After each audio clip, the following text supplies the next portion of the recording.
Action! Live im Catchsaal Kreuzberg.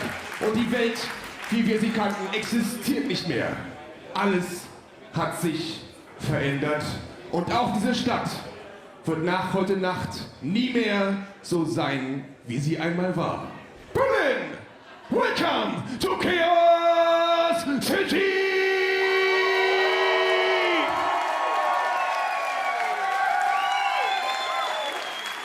Das erste Match ist angesetzt auf einen Fall auf dem Weg zum Ring.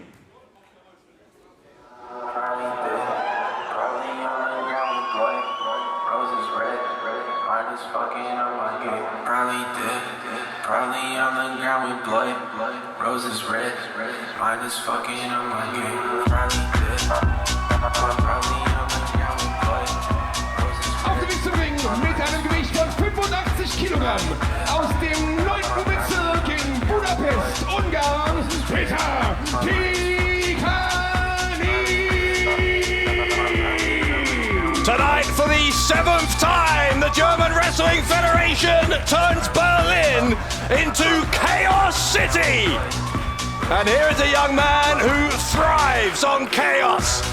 The exciting high flyer from Hungary, Péter Tihanyi. What a reaction in Festsaal Kreuzberg for this young man. Aus Budapest in Ungarn, Péter Tihanyi.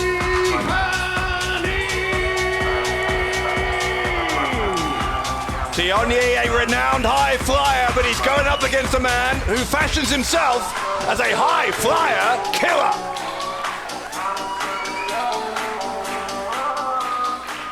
Und sein Gegner.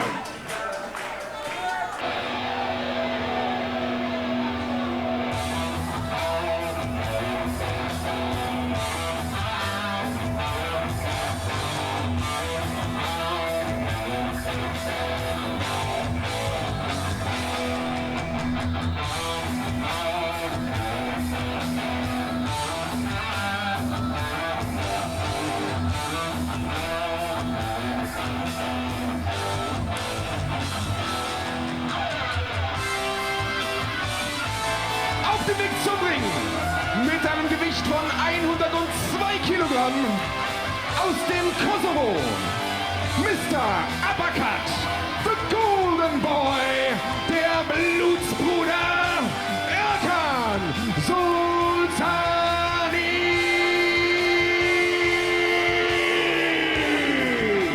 Just a few weeks ago in this very building, Erkan Sulcani made history, becoming the only two-time winner of the Battlefield match. And as a result, he has a date with Destiny at Final Countdown on December the 18th. He will challenge for the GWF World Championship. But that's in December. Right now, as I said, Sulcani looking to burnish further his reputation as a high flyer killer by taking out this young upstart, as I'm sure he sees him, Péter Tihanyi. Not a lot of love from the Berlin fans for Erkan Sulcani. Sulcani doesn't care. All he cares about is victory. Kosovo, Mr. Uppercut, the Golden Boy, der Blutsbrüder, Erkan Sulcani.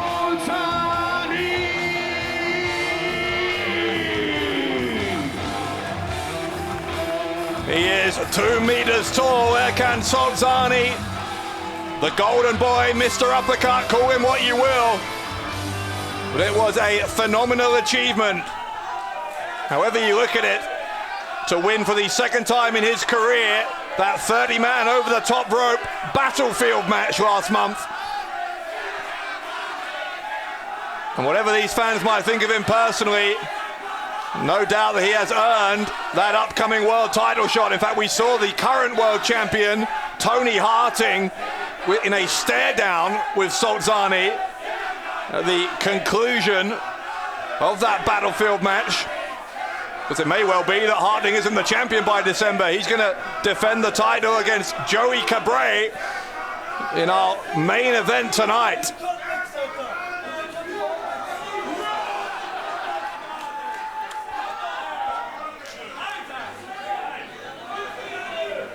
Here we go then, Sulcani and Tihanyi.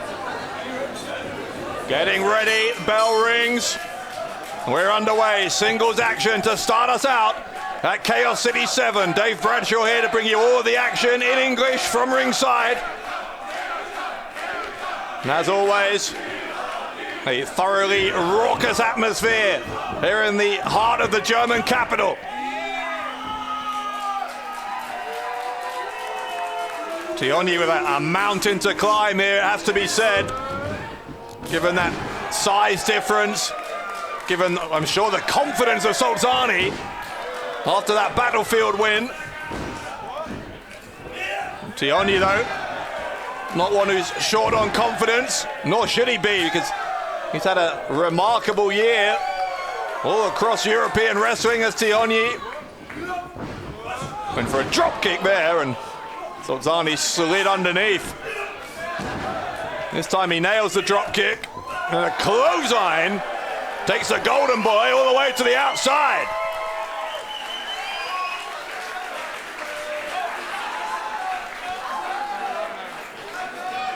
Tihanyi's going to follow him out there.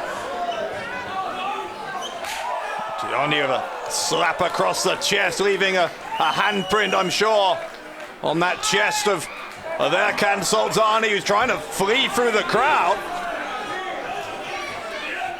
Tihanyi's caught up with him, and very early on here tonight, some of our fans getting more of a close-up than they bargained for.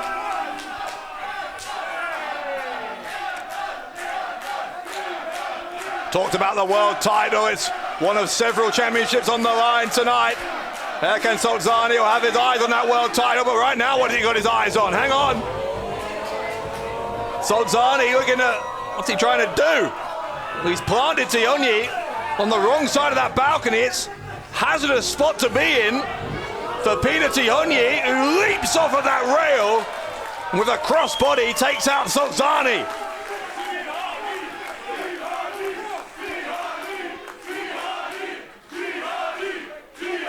A lot of love for Péter Tihanyi. And they're still battling through the crowd. As I was saying, world title, not the only one up for grabs tonight. A Berlin title on the line in a Chaos City match as Mike Vecchio defends against Tim Stübing. Women's title on the line, a Lumberjack match. Mila Smidt against Eva Kolasky. Tag titles and the Loserweight title on the line as well, all later on. But right now, Tihanyi off the top, leapt into an uppercut from Mr. Uppercut.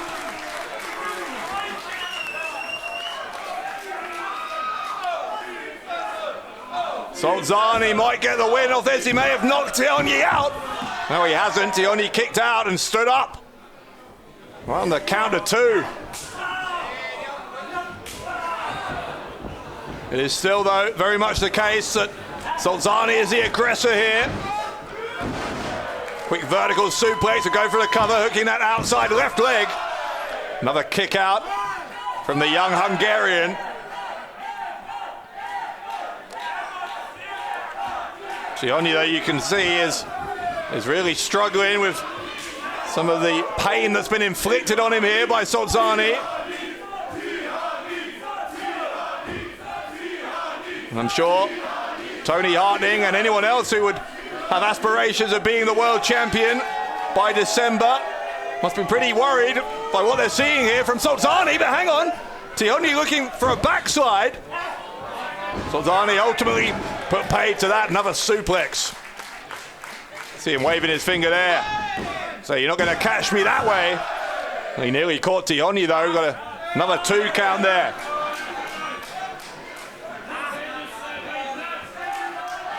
Talked about all those championship matches, several of them involving fellow members of Blutsbrüder, that faction that Erkan Sulcani is a part of. I'm sure they'll be watching this with interest as Sulcani trying to force a submission here with a crossface. Tihanyi's trying to reach towards the ropes. Instead he's changed tack. He's gone for a pin on Sulcani, who had to release the hold in order to kick out. With a counter from Tihanyi. Tihanyi nailing a suplex in the middle of the ring.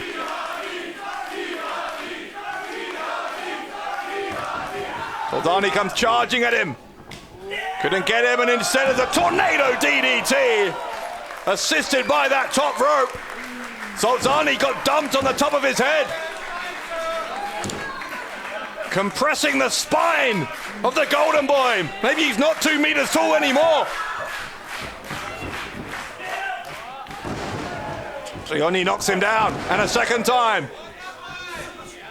Sulcani with no answer at the moment for the speed of Peter Tihanyi.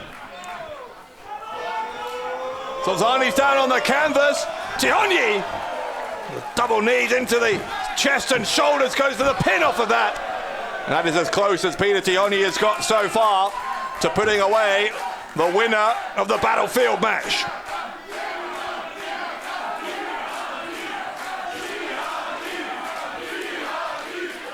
Highly entertaining opening contest, very competitive here between Sulcani and Tihanyi.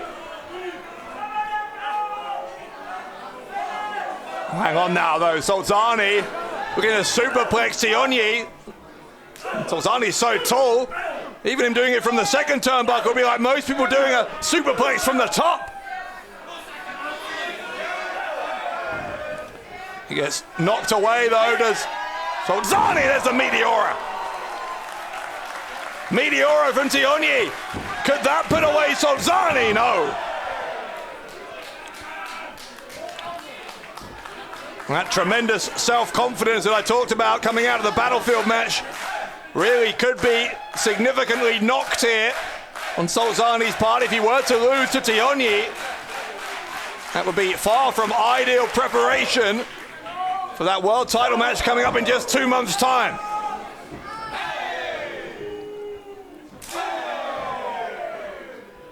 Tihanyi is going strike for strike here. But there's a reason that Sulcani is called Mr. Uppercut, and yeah, I'm not sure if it was smart from Tihanyi. Look at this. Getting absolutely pounded in the corner there. Well, Tihanyi follows him in though. It's a forearm smash. There's an uppercut from Sulcani. Tihanyi again following him. An elbow to the side of the head. Sulcani's got him though. Great strength from Erkan Sulcani, who transitions into a suplex, dropping Tihanyi hard, goes for the lateral press. Not enough body on body weight there, I think, and Tihanyi was able just to bridge out.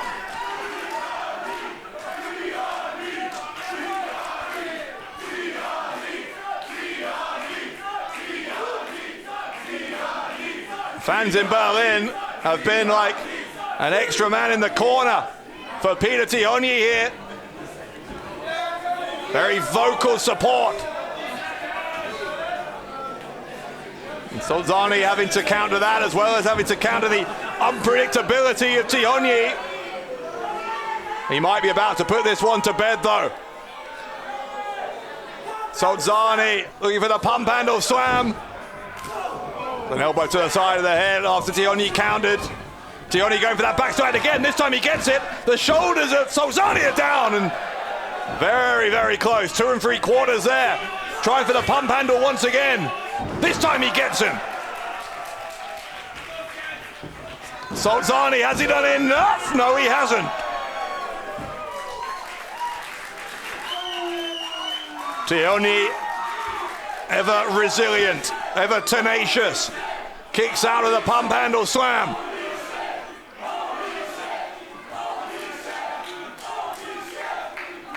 And Sulcani, the self-proclaimed high flyer killer, is finding that this is one high flyer who is pretty difficult to kill.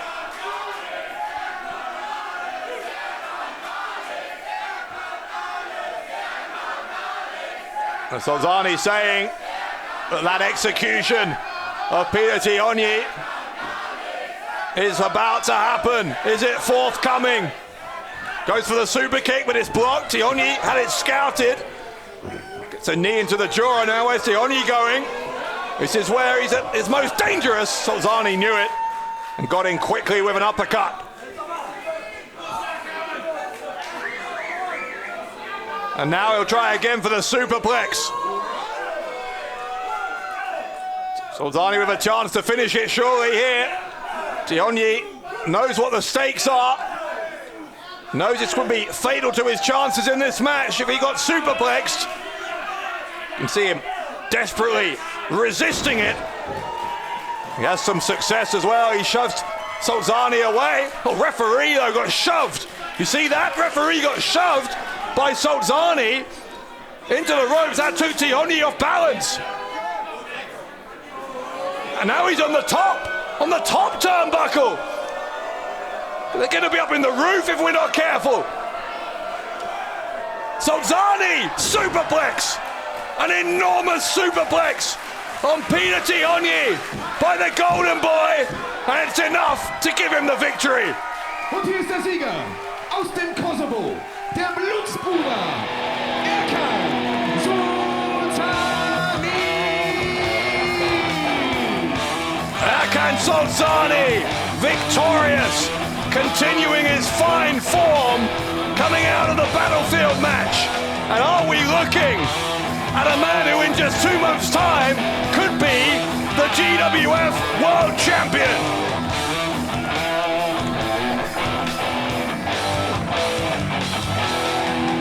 A good start to a potentially tricky night for Blutsbrüder.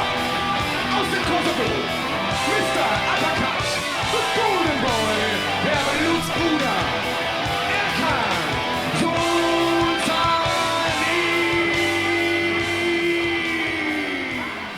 Sulcani's got a microphone. We're going to hear from him, I think.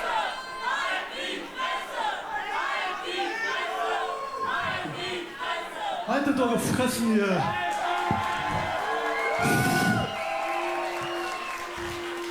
Und schon der dritte Highflyer auf meiner Highflying-Liste wurde abgehakt. Der Highflyer-Killer hat wieder gezeigt, was er drauf hat! Ruht euch mal selber aus. Ich wollte nur eins sagen.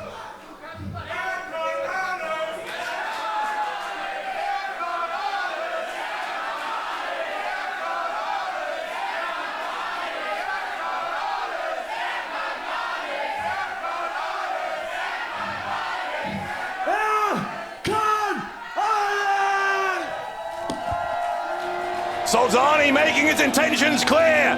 He's looking for the World Championship.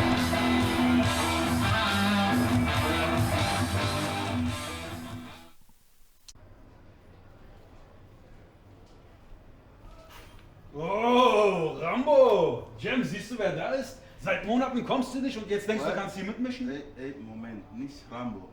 El Kommandante für dich, okay? Und du, Cabron, wenn du ein Problem mit mir hast... Wow. Willst du dich wirklich mit Ali anlegen?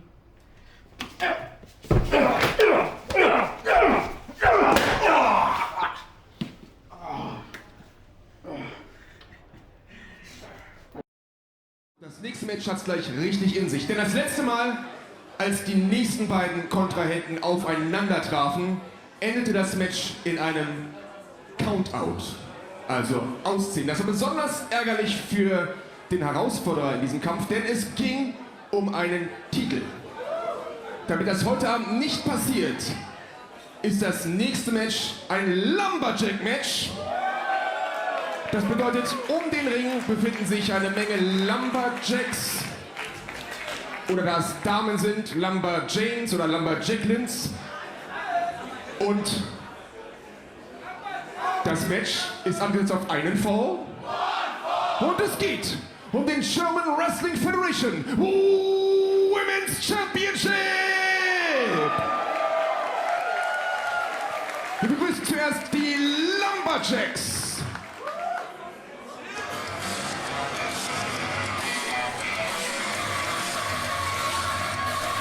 So here we go then.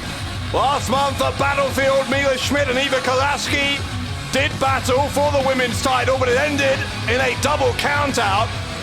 So the logic here, obviously, is if we surround the ring with these lumberjacks, or I guess lumberjills might be a better word, then we should avoid a repeat of the double count-out. The role of the lumberjacks is to throw back any competitor who leaves the ring back inside the ropes.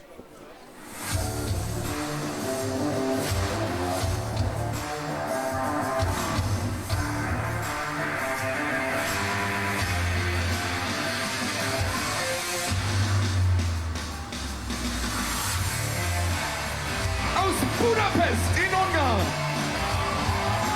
mit einem Gewicht von 55 Kilogramm, the Drama Queen, Eva Kolasky. Yeah, Drama Queen, a pretty apt nickname for Eva Kolasky, who's got a very negative attitude. Sense of entitlement, you can see it here, insisting on Olaf opening up the ropes for her. And I'm sure she believes that she's entitled to be the next GWF Women's Champion.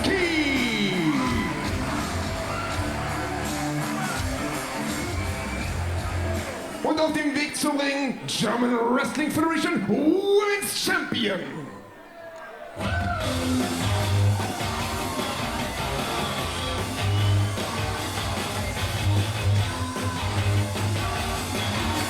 Mit einem Gewicht von 60 Kilogramm aus Straßburg in Frankreich, the Legend Killer, German Wrestling Federation Women's Champion, Mila.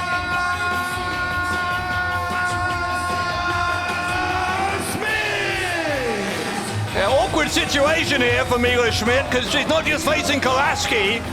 When you're the women's champion, you've got a permanent target on your back. And the ring, of course, surrounded by many other women who'd also like to have what she has, that championship belt. Aus Straßburg in Frankreich, German Wrestling Federation Women's Champion, the Legend Killer, Mila Smidt. We are 4 months now into the title reign of Mila Smidt. She's, in that time, got singles victories over Cara, over the previous champion Jessie J, and hoped last month to have a third consecutive successful title defense against Kolasky, but of course it wasn't to be. Double count out, and so plenty of unfinished business between these two.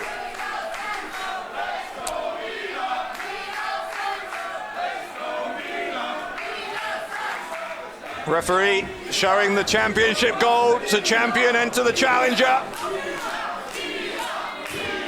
That's what is up for grabs here in this lumberjack match.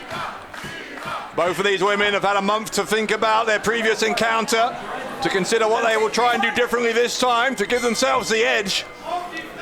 Very little to separate them last time. Let's see how we go. Well, Kolasky firing off the first salvo, and Smidt quickly responding in kind. Double strike now from Kolasky. Again, Smidt mirroring that. Kolasky, though, now taking the upper hand, sends Smidt into the corner.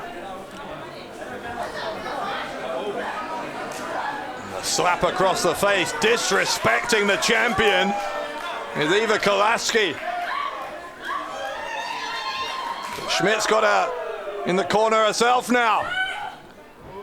Smidt running in with an uppercut. A big shoulder thrust as well. I'm sure both of these women very, very conscious of keeping it in the ring. There's a judo-style takedown from Smidt. Gonna go to the ropes and a drop kick right to the face of the challenger. Goes to the ropes once more, drops the leg. Does Smidt? He's gonna hook the left leg of Kolasky, who somewhat unconvincingly got that left shoulder up. But get it up she did.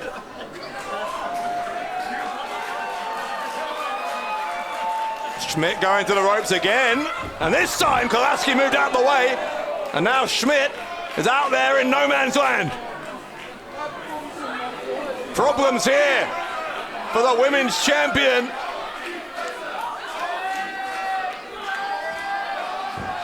She's finally being assaulted before she's thrown back in. And now here comes the cover. Kolasky was hoping to steal a victory there.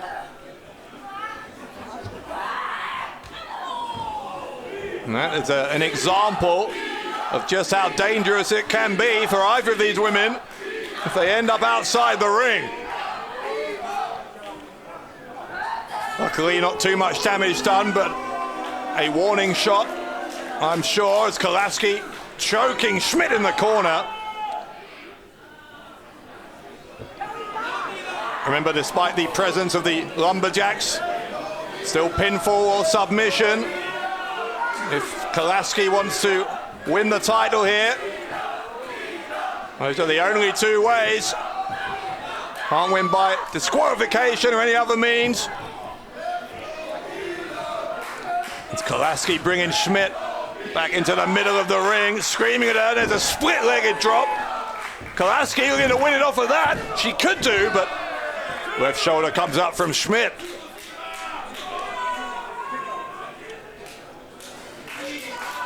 Kolasky just staring daggers there at the referee for daring to counter 2, not 3. There's a distraction and then a shot to the throat from Smidt. On pull of the hair from Kolasky. Well, that's obviously not within the rules. Kolasky trying to say that Schmidt's been breaking the rules as well. I haven't seen any evidence of that, but it's up to the referee to decide. Well, now Kolasky on the apron. Bad place to be, potentially. And out she goes. Now hang on. Could be Kolasky's turn to have an unwanted encounter with the Lumberjacks, but no, she gets straight back in. Smidt found no one at arms, charging to the ropes. The mistake from the champion is double knees from the challenger. Gets another 2 count. She'll try again straight away. Another 2 count for Kolasky.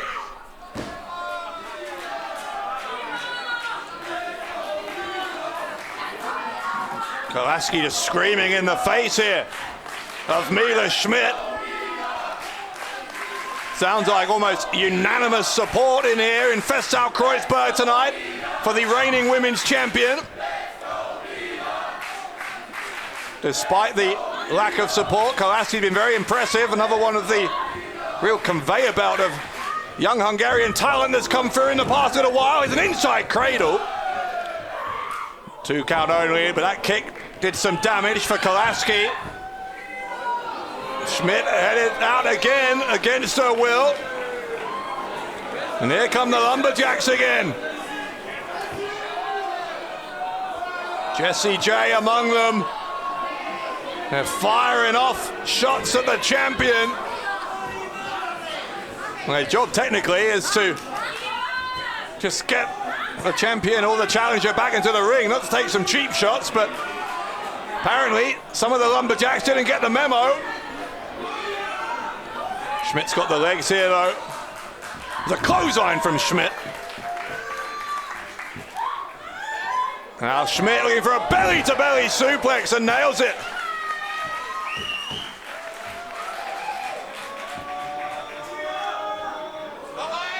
Smidt looking for another one. Kolasky's in big trouble. Well, she's rolled out of the ring. I think she maybe forgot what awaits her on the outside. She's starting a fight, and I don't think she can win here. Well, now, hang on. This is unraveling. The Lumberjack's not supposed to be inside the ring, but here they come. Yeah, referees had to call it off. The referees had to call it off. Once again, we've settled nothing. It is chaos at Chaos City. Bricht den Kampf an dieser Stelle ab. Wir warten auf die offizielle Entscheidung vom Referee. Referee. Also, der Kampf endet mit einem No-Contest ohne Ergebnis.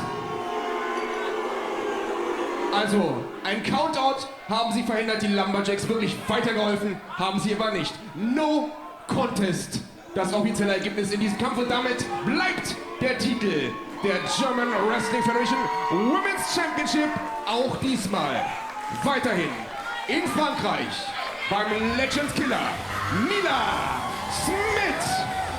Well, you can see Mila Smidt, still the women's champion.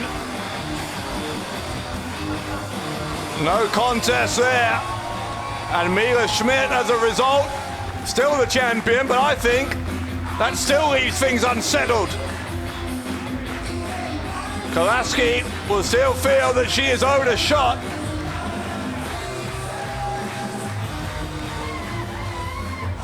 Mila Smidt with that championship over her shoulder. She lives to fight another day. The title still hers tonight at Chaos City 7. German Wrestling Federation Women's Champion aus Straßburg in Frankreich, Mila Smidt.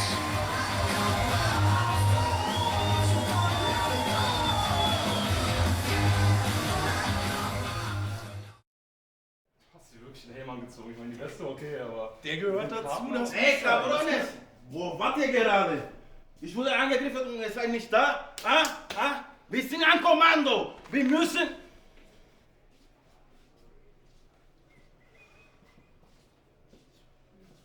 Na, Rambicho? Na, Klinger. Alter, der Krieg ist vorbei!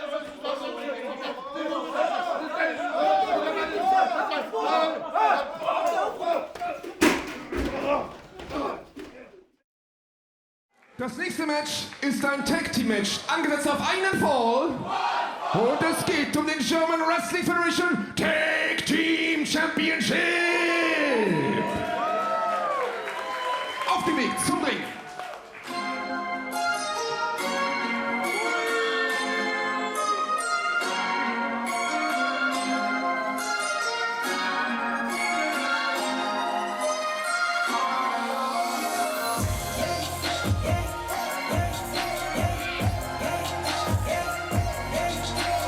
Mit einem Gesamtgewicht von 209 Kilogramm aus Berlin, the Fresh Prince of Bel Air of Berlin, Joshua Amaru.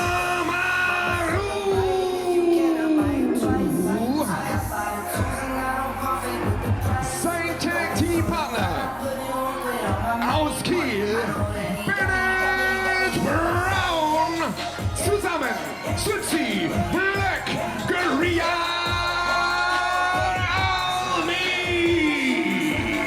As we've seen, it's been a pretty eventful day backstage for the Black Guerrilla Army. First of all, their Commandante Rambo getting attacked by Cem Kaplan and Aslan. And then that confrontation that we just saw with Blutsbrüder. And I guess Bennet Brown and Joshua Amaru with a chance here to settle that confrontation with the tag team titles on the line.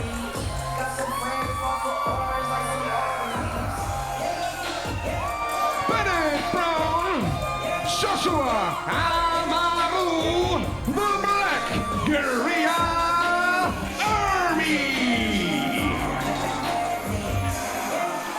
Major opportunity for these two young men to win the GWF Tag Team Championships. Ihre Gegner, die German Wrestling Federation Tag Team Champions.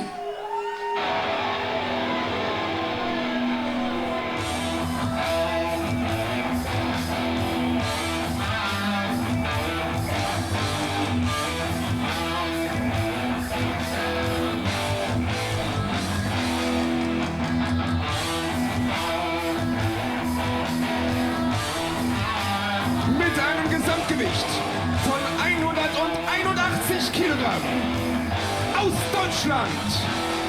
The most dangerous man in European Wrestling, John Bad Bones Klinger.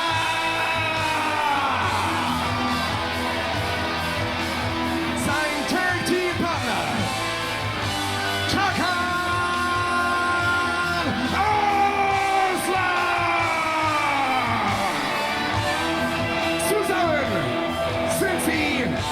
German Wrestling Federation Tag Team Champions.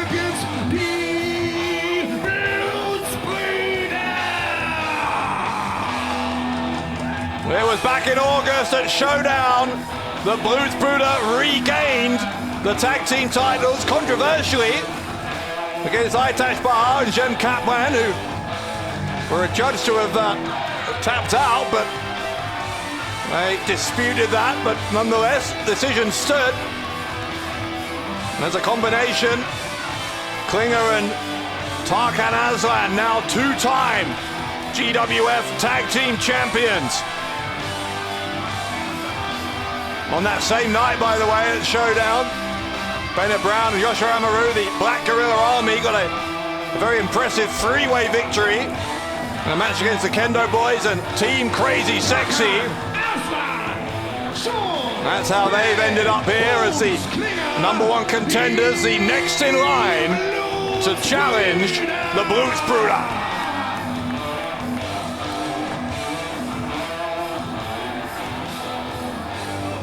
Been a good start to the night for Blutsbrüder. Erkan Sulcani with that victory earlier on against Péter Tihanyi. And in a situation that's something of a source of shame for GWF's most dominant faction, the other match that features one of their number tonight is the Loserweight title match. Orlando Silva, the reigning and defending Loserweight champion, for Blutsbrüder, who are used to being weighed down with championship gold. That is one championship they would rather they had nothing to do with, but right now the focus is on a championship that they very much would like to keep hold of. GWF Tag Team titles on the line here at Chaos City.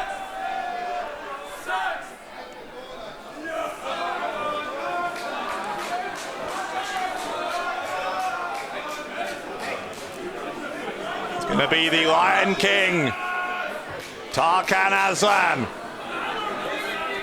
starting things out. Both he and Klinger, and indeed Orlando Silva for that matter, are all of them former GWF World Champions. Sulcani, as we know, hoping to join that list. Final countdown in December, so the pedigree in terms of their resumes for Blutsbrüder is beyond dispute. And that, I'm sure, is one of the reasons that they have been so dominant. Tarkan Aslan, the most recent member, most recent to join Blutsbrüder of the four. Stamping on the foot there of Amaru. Sends it to the ropes, a shoulder block from Amaru. Sends Aslan down, another one does the same. And a third one. Amaru seems to have the number of Tarkan Aslan, who's very quickly bailed to the outside to regroup. Here comes Klinger. Klinger gets hip tossed. Amaru prepared to take the fight to both members of Blutsbrüder. There's a big back body drop. Bennet Brown joining his partner in the ring. Well, neither Brown nor Klinger made a tag. It's Amaru and Aslan who are the legal men. Tag team champions having to take a minute here. Have a think about how they can adapt their strategy after a hot start for the challengers.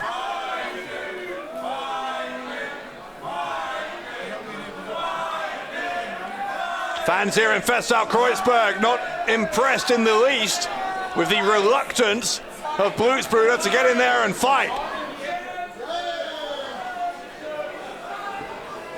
Here we go, Aslan finally is back in the ring. Well, Amaru got the best of the original exchange. Here comes the sequel.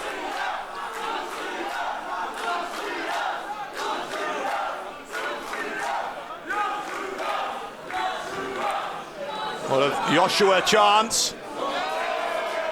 And I think there was a spit there from Aslan. Something has incensed Bennet Brown anyway.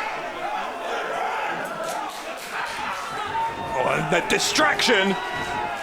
There's always method behind the madness for Blutsbrüder. Amaru took his eye off of Tarkan Aslan. And double elbows. Now Klinger's going to continue the assault on this young man. Send him hard into the corner.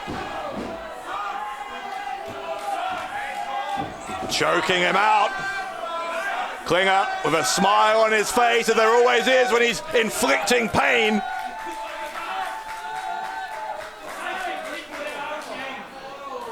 Klinger telling Aslan to get the boot up, which he does. Klinger and Aslan working as a very effective unit, which goes some way towards explaining why they are now two-time GWF Tag Team Champions. They're not afraid to break the rules, though. Look at this, Aslan, while he's arguing with the referee, getting in some cheap kicks on Amaru. Amaru was in the corner. Aslan should have allowed him out of there.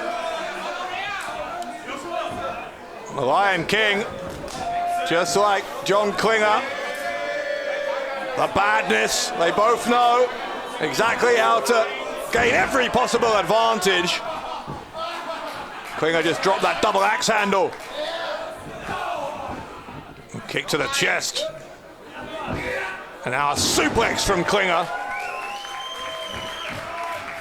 Klinger looking to retain the tag titles. Amaru not ready to stay down yet. Amaru's been the legal man for the challenges since the opening bell here. He needs to remember he's got a partner to help him out. There's another elbow from Klinger, and Klinger, with all his experience, I'm sure will do all he can to prevent Amaru from getting anywhere near to Bennett Brown.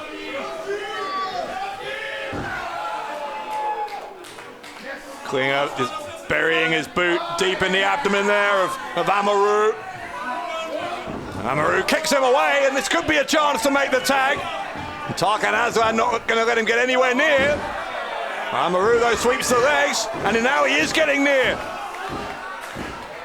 Amaru trying to get to the tag, but Klinger basically ran over Amaru in his desperation to knock Bennett Brown off the apron. It might not have been pretty, but it was effective, because the result is that Amaru still hasn't made the tag. Aslan again choking. That distraction from Klinger.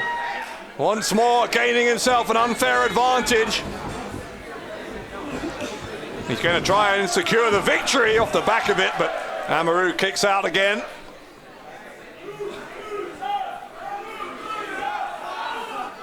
Look at Aslan, just standing on the hand of Amaru. These two cunning veterans, Aslan and Klinger. That experience advantage showing, also that ruthlessness that they have. There is nothing they will not do to hold on to the tag team titles. Now to the ropes goes Aslan. The heart attack. The cover and a kick out.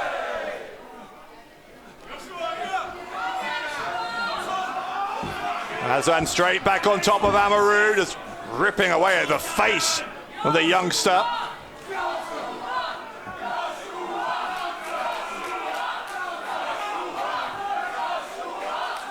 Again, the crowd trying to help Amaru out, trying to help him to find some energy here. He's going to need it because he is in the Blutsbrüder corner.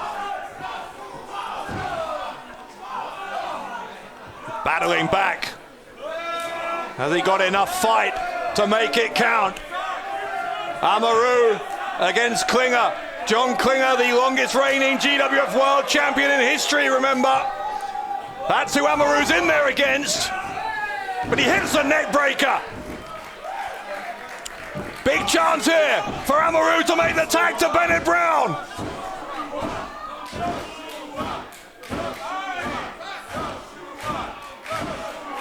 Klinger makes the tag to Aslan, and here comes Brown. Bennett Brown finally able to get in. The shoulder block takes down Aslan. Goes to the ropes again. Gains momentum and another shoulder block. The Lion King in trouble.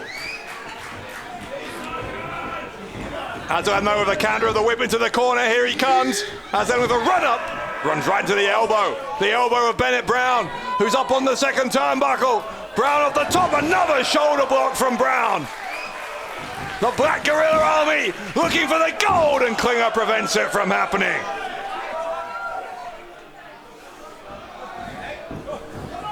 Klinger now bringing his partner back to his corner. I don't know if that counts as a tag.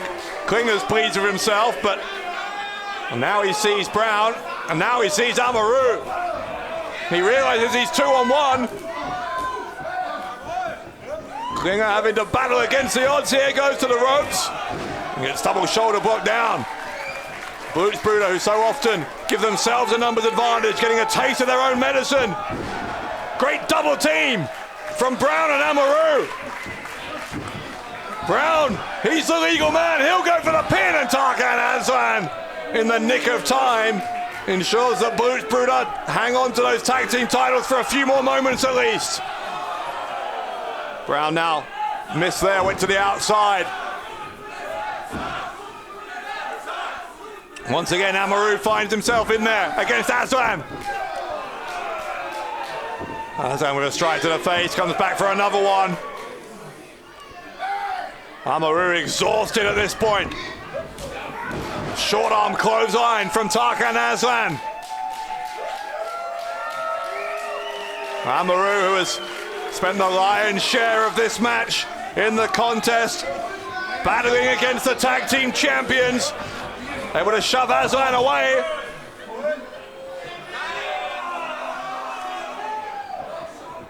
It's a jawbreaker from Aslan as Amaru looked like he was gaining the upper hand, and a bone spear, but it hit Aslan. The bone spear hits Tarkan Aslan. Big mistake by John Klinger. Amaru tried to get him up, couldn't do it. Couldn't do it. Instead, the back of his head gets dropped over the knee of John Klinger. Klinger looking to win it. Right shoulder came up for Amaru.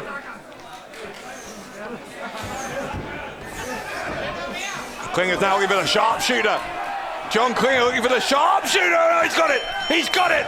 Submission win for Blutsbrüder. In diesem Kampf durch Aufgabe. The winner via submission und damit weiterhin German Wrestling Federation Tag Team Champions Tarkan Aslan, John Bad Bones Klinger, die Blutsbrüder. Well, it's a bit of deja vu here because Amaru seems to be saying they didn't tap out. Very similar situation to the one in which Blutsbrüder regained those tag team titles. It's the same referee, by the way, as it was at Showdown. Und damit weiterhin German Wrestling Federation Tag Team Champions. John Bad Bones Klinger, Tarkan Aslan, die Blutsbrüder. Well, something here that doesn't smell right at all. And now what? Oh, hang on. Look who's here. Ahmed Chair.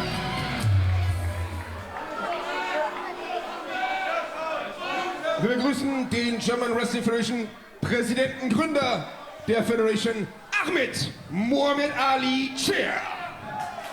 Wenn ich für eines bekannt bin, dann dass ich ein sehr guter Beobachter bin.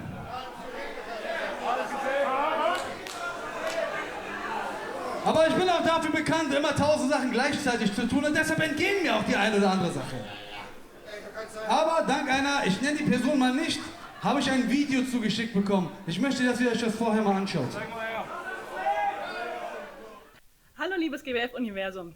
Ich wurde gefragt, euch ja ein wenig Insider Backstage zu... Ich hab gesagt, lass mich in Ruhe. Wir gehen sonst zu Ahmed. Oh, weißt du, da gibt's doch dieses Video. Kannst du dich erinnern? Wenn du nicht willst, dass das in die Öffentlichkeit kommt, machst du heute, was ich dir sag. Verstanden?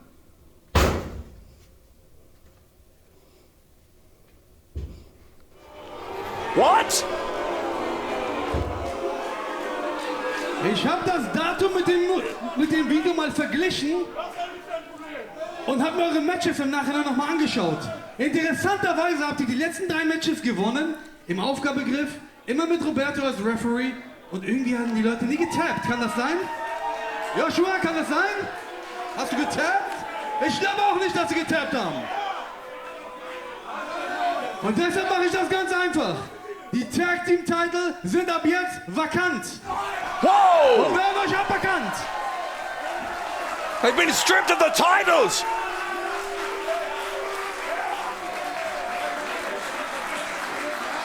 Und bei Legacy gibt es ein Rematch. Das bedeutet, die beiden Jungs, die bekommen nochmal ihre Chance und auch Crazy Mike und Sexy Ronaldo Shaqiri. Oh my God! Und ich würde dem Ref schnell die Titel geben, weil wenn nicht, seid ihr raus aus dem Match. That is enormous! Okay, und damit endet The dann tag team titles declared vacant! Mit einem No-Contest und das Tarkan, Aslan and John Klinger have to hand them over! Sind sie los? Die Blutsbrüder nicht mehr German Wrestling Federation Tag Team Champions. It certainly explains a few things.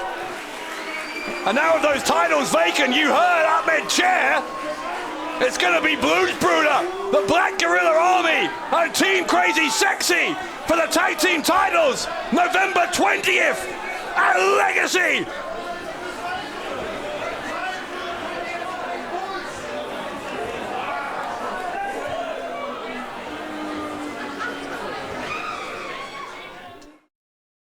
Das nächste Match ist das Chaos City Match des heutigen Abends. Das bedeutet, es gibt keine Disqualifikation, kein Auszählen, no holds barred. Waffen sind also von Seiten der German Wrestling Federation nicht verboten, sie sind erlaubt und von Seiten der Wrestler, haben sie mir gesagt, sogar erwünscht. Das nächste Match ist das Chaos City Match, angesetzt auf einen Fall. Und es geht um den German Wrestling Federation Berlin Championship. Auf dem Weg zum Ring.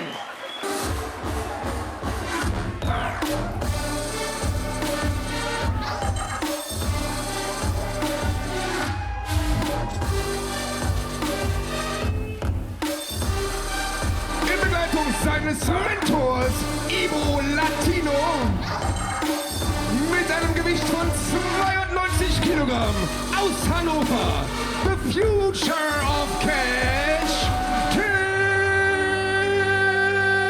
Stübing. And so it's time for the annual Chaos City match, one of the most unpredictable matches on the entire GWF calendar. The rules are pretty simple. There are none. Other than win the match, pinfall, submission. There is no disqualification. And that might just suit this hungry young athlete, Tim Stübing, who under the guidance of Ivo Latino has become quite the dangerous proposition for everybody else on the roster. There is a new attitude, a new ruthlessness to Tim Stübing. We saw it last month at Battlefield. He won a 5-way elimination match to become the #1 contender for the Berlin title.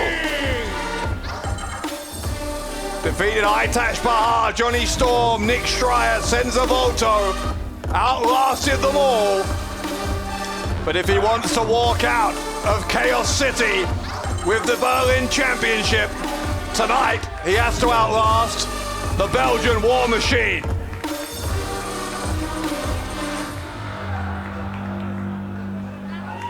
It is a big, big ask. But maybe Stübing can get it done. Musik ist vorbei. In Begleitung von Ivo Latino mit einem Kampfgewicht von 92 Kilogramm aus Hannover. Er sagt, er ist the future of Catch, Tim Stübing. Sein Gegner, der German Wrestling Federation Berlin Champion.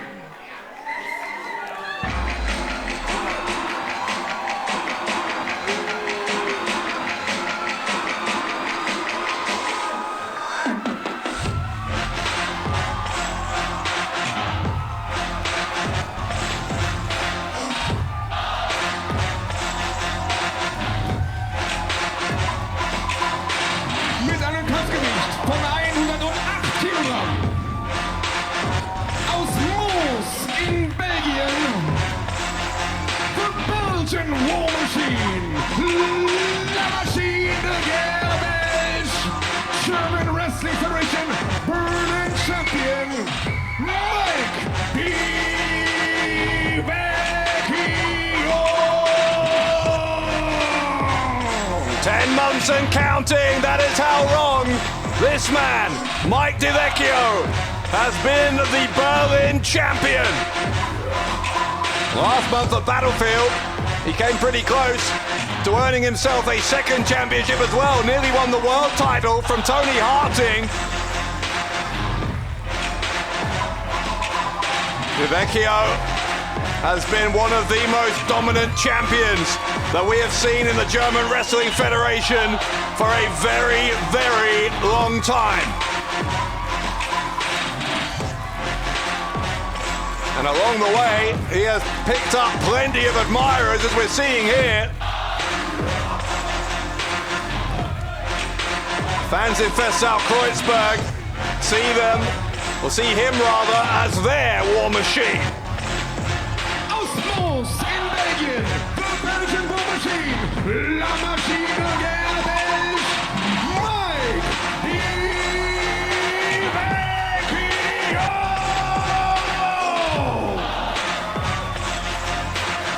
So that is the scale of the task facing Tim Stübing, a champion who has been close to unstoppable for almost a full calendar year.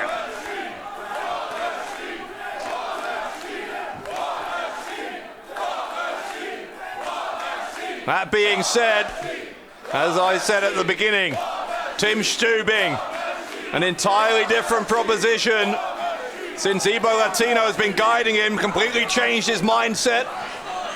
Some people don't like the change in attitude, the change in personality. That ruthlessness that I mentioned saw him betray his own brother, his former tag team partner. Together, Tim and Tom Stübing were the GWF tag champions. But Tim Stübing definitely breaking out on his own now. A pretty hot temper though to Stübing, and that might be something he needs to work on controlling and channeling. Listen to this.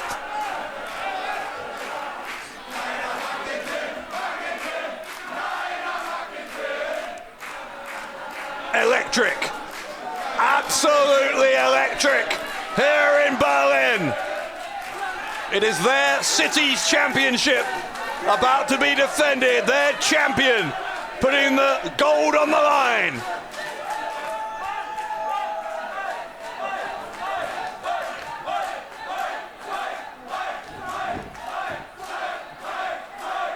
Stübing very focused, laser focused, as he has been whenever we've seen him recently. Now collar and elbow tie up, and I'm not sure if that's the best approach here for Stübing, because the power of Mike Vecchio, as we see there, enough to shove him away pretty hard into the corner.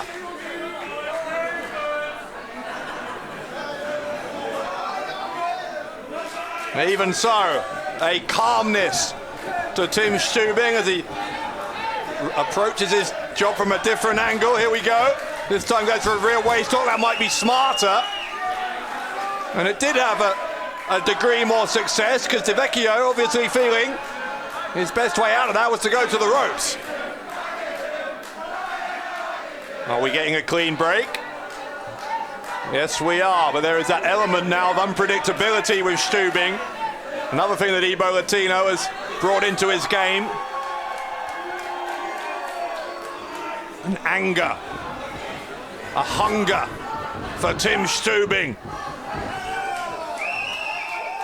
That front face hook applied, trying to control the champion by bringing him down to the mat. Will that be an effective way of neutralizing the Belgian war machine? We're about to find out, as Stübing's battle plan starting to become apparent here. Come behind into a hammerlock. Now rear waist lock. He's trying to out-wrestle Vecchio. Vecchio goes back to what brought him to the dance, which is the power. Stübing, though, the aggressor, just pounding down on the back of Vecchio. He'll go to the ropes here. Clothesline won't take the champion down. Another clothesline, same result. Look at that look on the face of Vecchio. This time Vecchio follows him, and a shoulder block from the champion. As easy as you like. Takes Tim Stübing off his feet. Avalanche in the corner. And now a butterfly suplex, picture perfect from Mike Vecchio. Vecchio trying for the pin once more. Kick out by Stübing.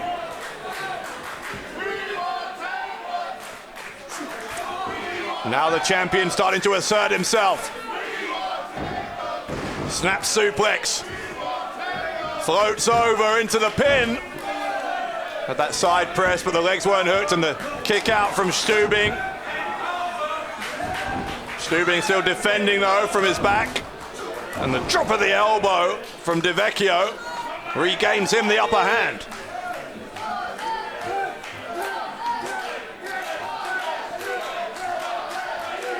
Vecchio coming back for more, and in the end he's forced to headbutt that middle turnbuckle. That was smart from Stübing.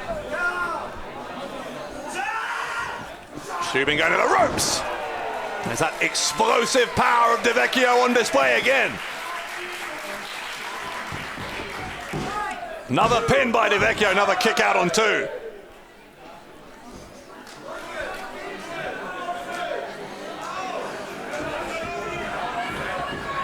Vecchio, I think, is going to try and force a submission. He's got a camel clutch here.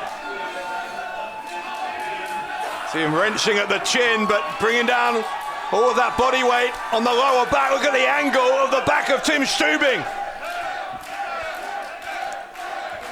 Stübing trying to force his way towards the ropes and gets there. That must have taken a monumental effort. Vecchio had the leverage advantage. All of his weight down on that back.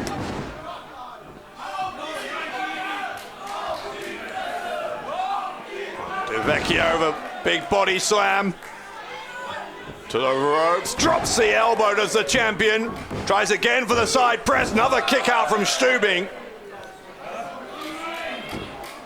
Vecchio had that one pretty tight. Had his body right down on the shoulders. Stübing still found a way to kick out. Obviously a very well-conditioned athlete is Stübing, gets the elbow up there. A boot to the face. Vecchio suddenly is reeling, a crossbody, but he got caught. The raw power of Vecchio once again. He went for the suplex, but hang on. Stübing found a way out. There's the suplex from Stübing. Challenger, I was about to say, he's mounting a comeback. Right now he's lucky his head's still on his shoulders. What a lariat. Mike Vecchio with the kind of power that 99.9% of pro wrestlers could only dream of possessing. Another pin from Vecchio. Stübing kicks out again. Ibo Latino now is up on the apron, trying to call over to the champion. I'm not sure what shenanigans Latino is trying to pull here, but Vecchio's ignoring him. Oh, now he does. Oh, powder! Powder to the face! It's a sling blade. Oh, hold on now. Remember, it's no disqualification. A chair shot! Oh my God, Vecchio's out! Chaos City rules! And surely, will we know we won't have a new champion? Not at that moment! Right shoulder up for Vecchio!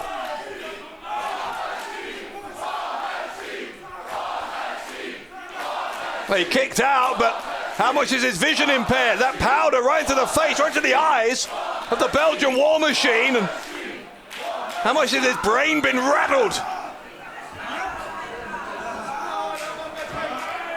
It might be out of the frying pan into the fire here. He kicked out, but he might have to tap out.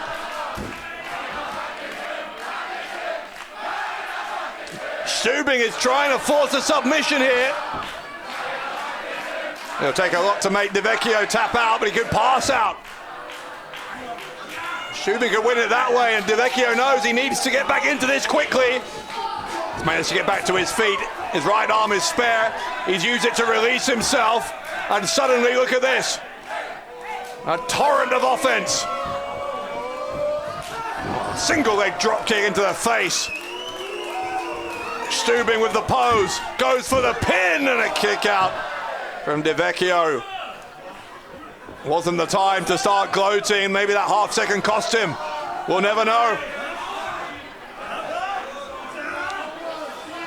That elbow wrenched backwards and stomping on the elbow. Makes you wince just to watch it.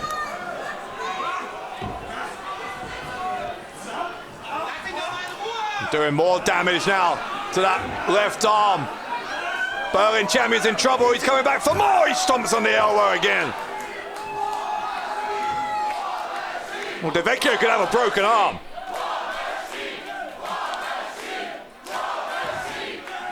And once more, not to sound like a broken record, but this is a kind of aggression that we would never have seen from Tim Stübing prior to his association with Evo Latino.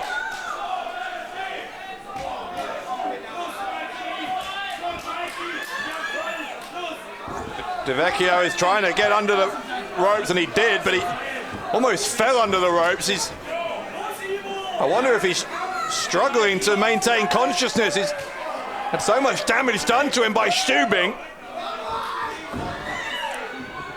Stübing charging in, no one home. Vecchio, spear in the corner. And now Vecchio with a backbreaker. He's hoisted him up, he held on. A shoulder breaker now. And then a power slam, what a combo from the Belgian War Machine. Is it enough to retain the Berlin title? No, it isn't. Stübing kicked out on 2. Despite that triple impact. Backbreaker, shoulder breaker, power slam, and still a kick out. But this would be quite something if you get kick out of a gut-wrench powerbomb. In the end, Stübing doesn't make sure he doesn't even get lifted up for it. It's an arm breaker. Stübing doing more and more damage to that left arm. Kneeling power slam, sits down on the shoulders. Stübing looking to win it. And another kick out from Vecchio.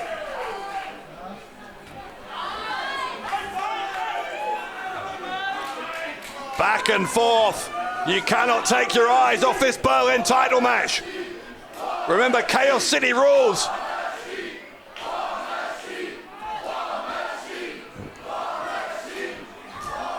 Once more, trying to force a submission on that already weakened left arm. Now bringing his whole body weight. Look at the scissors he's got. His legs wrapped around the torso of Vecchio. Vecchio down to his knees. That makes it more difficult for the champion. Stübing's getting what he wanted here. If he can keep him away from the ropes, I think Vecchio's in serious trouble. Vecchio, is he close enough? Is he close enough to the ropes? Yes, he is.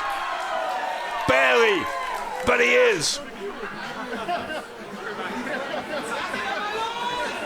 Stübing, though, as soon as the rope was released, went straight back to it. Vecchio's picking him up. Vecchio's picking him up and slams him down. An impromptu spine buster from Mike Vecchio, and a kick out again from the challenger.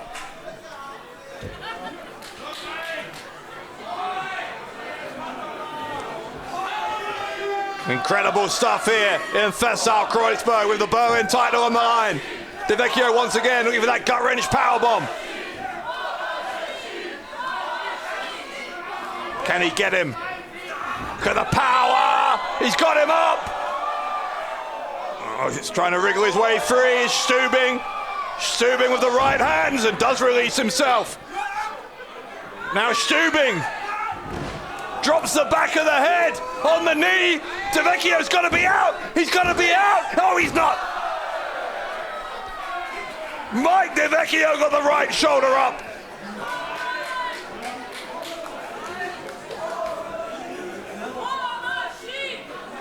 Stübing now grabbing him by the left leg. Where's he taking him?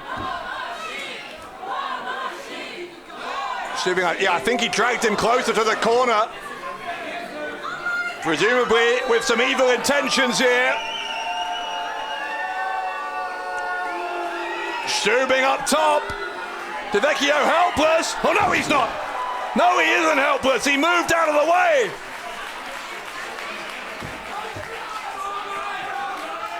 Vecchio once more with Stübing. This time. Can he get him up? Yes, he can. The gut-wrench powerbomb. There's Latino. Latino's back in the ring. Latino's got the chair. Gets blocked. A kick to the midsection. Shot right to the head of Latino from Vecchio. It's all legal. Chaos City rules. He smashed Stübing in the back. Latino's been neutralized.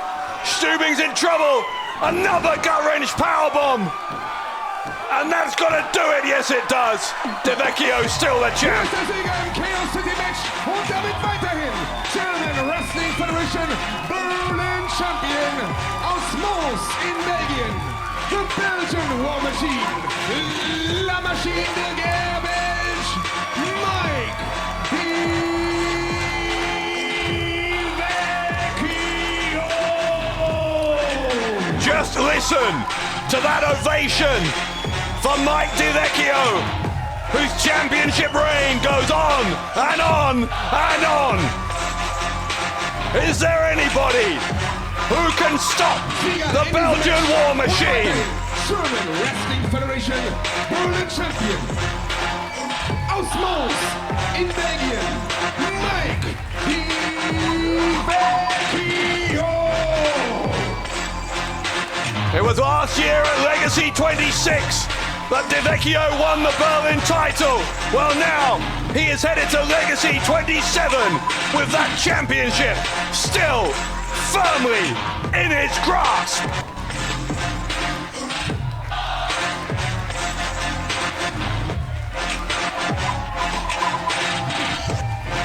Aus Moos in Belgien, the Belgian War Machine, German Wrestling Federation Berlin Champion, Mike Vecchio.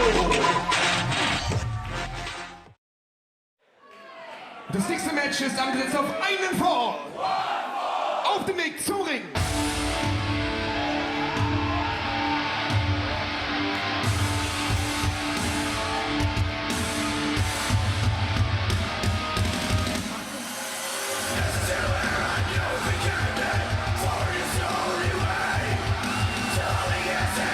Mit einem Gewicht von 95 Kilogramm. Aus Dresden in Deutschland, the X-Men, Axel Tischer! The Axeman cometh, and it is a very different Axeman to the one we are used to. It was a shocking assault from Axel Tischer just last month on Pascal Spalter, announcing that he would be the last in this series of 3 qualifying matches that Spalter has to go through to earn himself a shot at the GWF World title. Spalter has already defeated Ahura and John Klinger. If he can defeat Tischer, he is going to Legacy to challenge for the world title. That is a big, big if.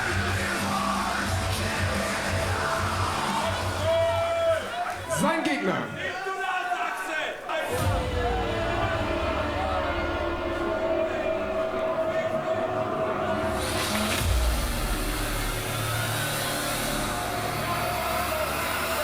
Running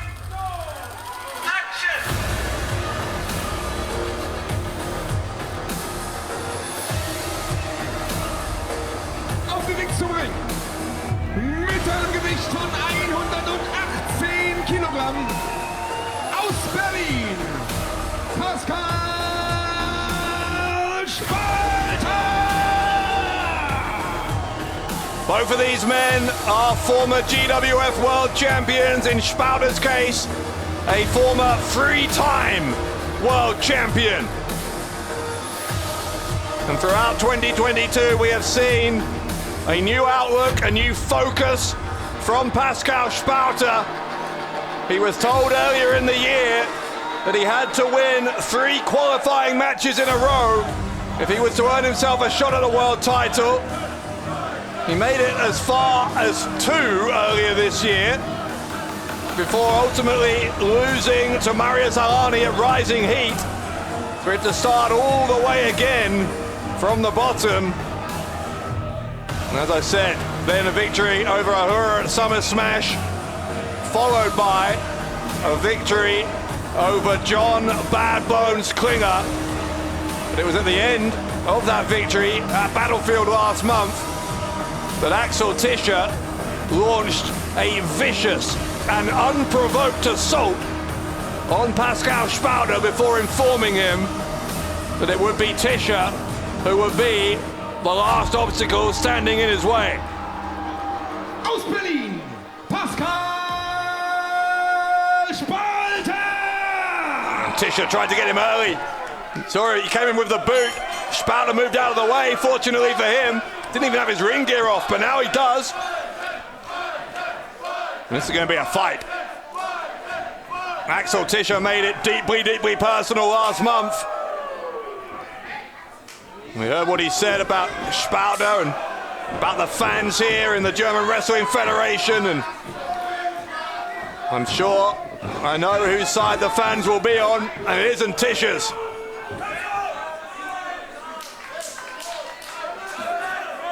Spalter is fired up here, you can see.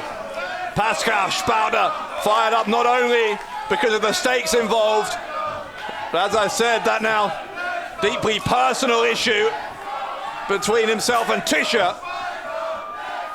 The German heavyweight, the star of Berlin, Pascal Spalter with a body slam.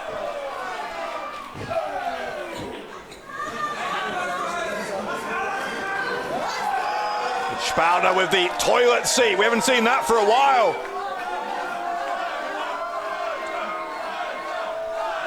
Spalter having a bit more fun here. It is fairly unusual in the long sweep of Pascal Spalter's career to have the fans on his side, but they certainly are tonight. Tischer trying to swing at him, couldn't reach. Instead, I think Spalter's looking for that cross-face chicken wing. Looking for the cross-face chicken wing. Can he get it? No.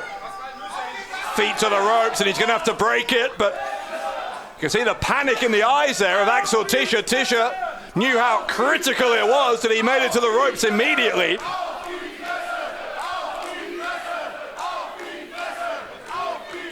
Tischer lured him in there. Sent Spalter out to the apron, trying to drop him to the outside of the ring, but there's a right hand from Spalter. Tischer just not letting him get back in. Referee's trying to separate the two men. It's a clean break. You saw that Tischer kick the rope. And a kick to the side of the head. That kick to the rope, in effect, a low blow to Spalter, had the same effect. Follow up with that kick to the head, then one to the right shoulder there. Axel Tischer not taking any prisoners here. Boot to the face there, and now he's thinking, I guess, about... I thought maybe he was going to go up to the top, but instead he's going to continue this ground assault.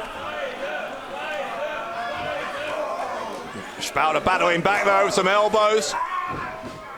Now Tischer looking to stretch out that right arm. Brought down his whole body weight right across the elbow joint. And then drops his knees down.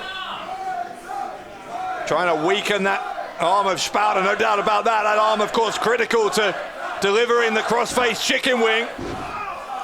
You can understand the logic, the strategy here of the Axeman.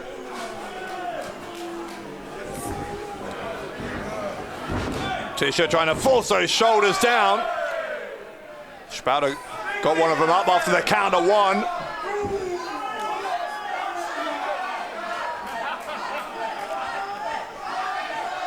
Spalter trying to battle back to his feet. Tischer is in control. Axel Tischer, this time last year, was the GWF World Champion. Or at least he was about to win it, I should say. He's about to end that historical reign of John Bones Klinger, who was the second man in this series of three who Pascal Spalter's defeated.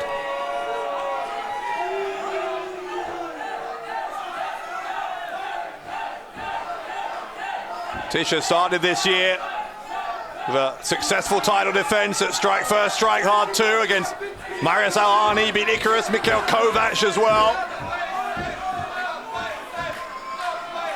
We saw him then defeat Erkan Sulcani, Mystery Mayhem, before Toni Harting cashed in his golden chance after Tischer had a brutal defense against Jörn Simmons back in June at Rising Heat, and in the 4 months since then, no doubt, or as we now know, Axel Tischer has got a real chip on his shoulder.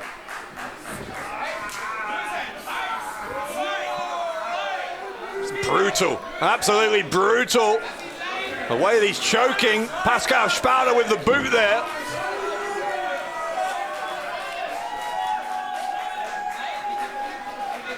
Tischer, his mask has now been removed, figuratively speaking. Shows his true feelings towards the fans. There is a resentment, anger, a sense that he hasn't got what is his. And Tischer looking to make sure, therefore, that Spalter can't have it either, that he can't have his title shot.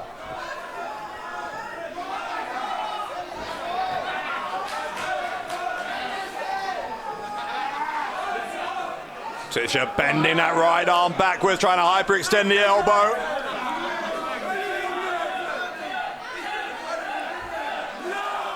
Axel Tischer remonstrating with the fans, just mocking the fans, really.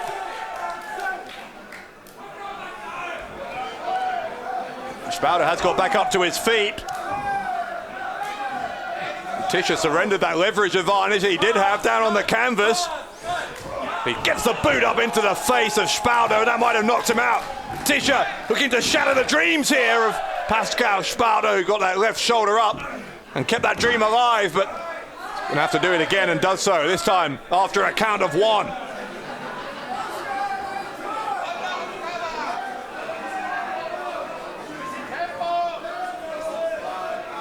Tischer firmly in control, though, of the German heavyweight.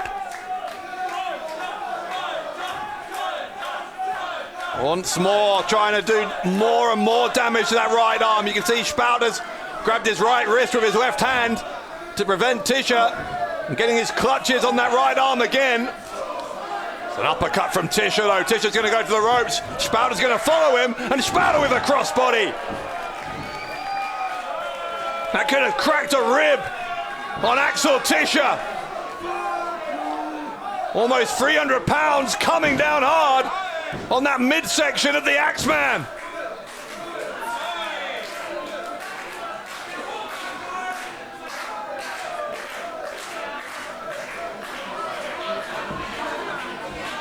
Tischer up to his feet first, though.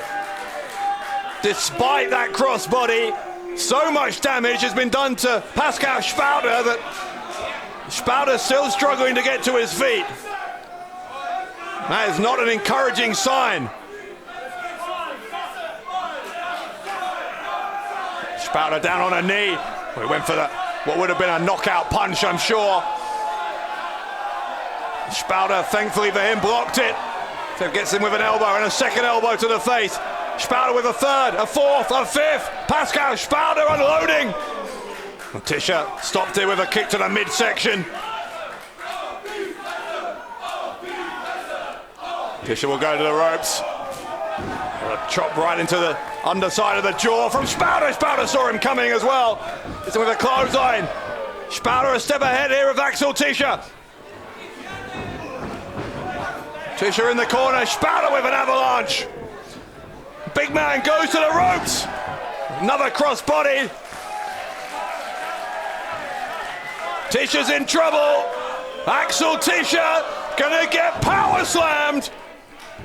Spalter hooks the left leg and a kick out by Tischer at 2 3/4. Goodness me. Pascal Spalter a 1/4 of a second away from finally earning that world title opportunity that he has been chasing throughout 2022.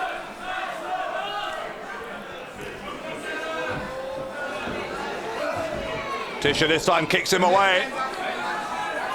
The Axeman rolling under the bottom rope. Where's he going? He's trying to buy himself a little bit of time to recuperate. Spalter won't let him have it. Spalter tried to send him face first into the turnbuckle and does.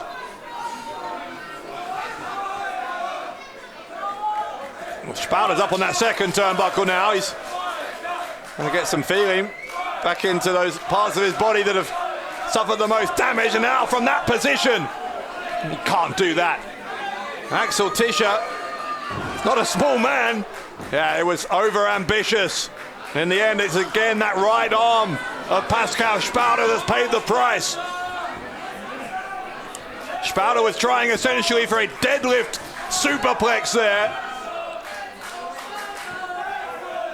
Tischer just wasn't in a position to concede to that, and Spalter there briefly had him on the shoulders. There's an elbow from Spalter, but Spalter may have hurt himself. It's that damaged right arm. Oh, Tischer's so clever. Even when he blocks, he goes to the right arm. And that high leg taking down Spalter.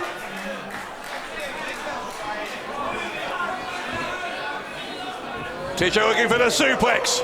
Gets him. There are very few men who can lift Pascal Spalter like that. Tischer looks to capitalize. He gets another 2 count. Pascal Spalter's dream of going to Legacy to challenge for the world title is hanging by a thread here.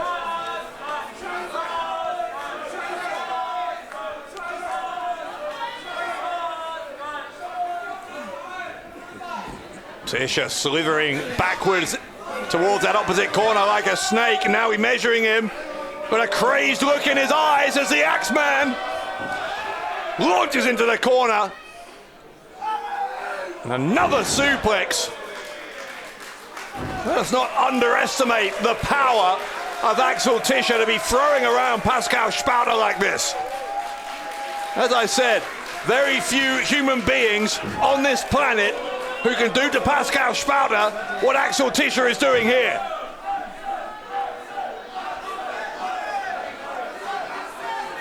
Tischer's up on the top. Spalter is up on his knees, now up to his feet. And Tischer took too long. Tischer took too long. Spalter caught him on the way down.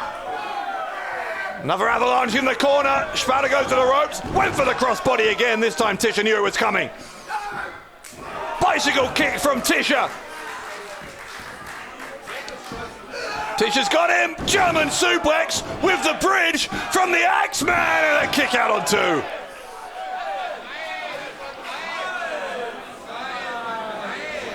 Tischer with the German suplex and that bridge to give himself extra leverage on the cover, but still Pascal Spalter found a way out.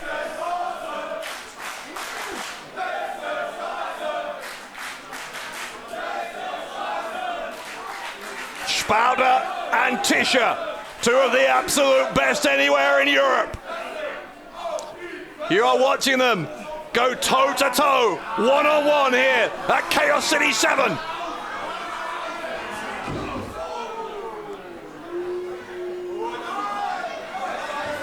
Tischer got hold of that left arm.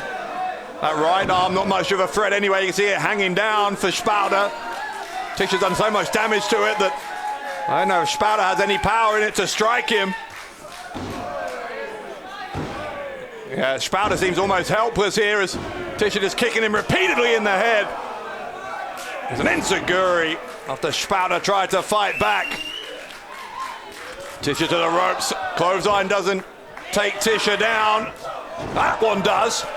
Pascal Spalter If at first you don't succeed, try and try again. Spalter did that. Now he's got the leg hooked. And a kick out by Tischer.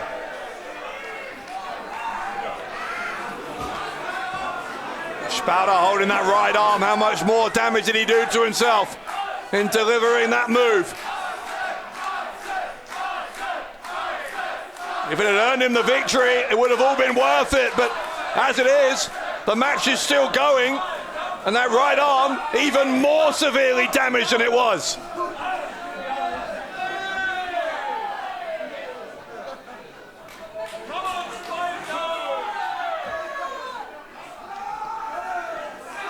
Tischer is out on his feet as well. He's just face down here.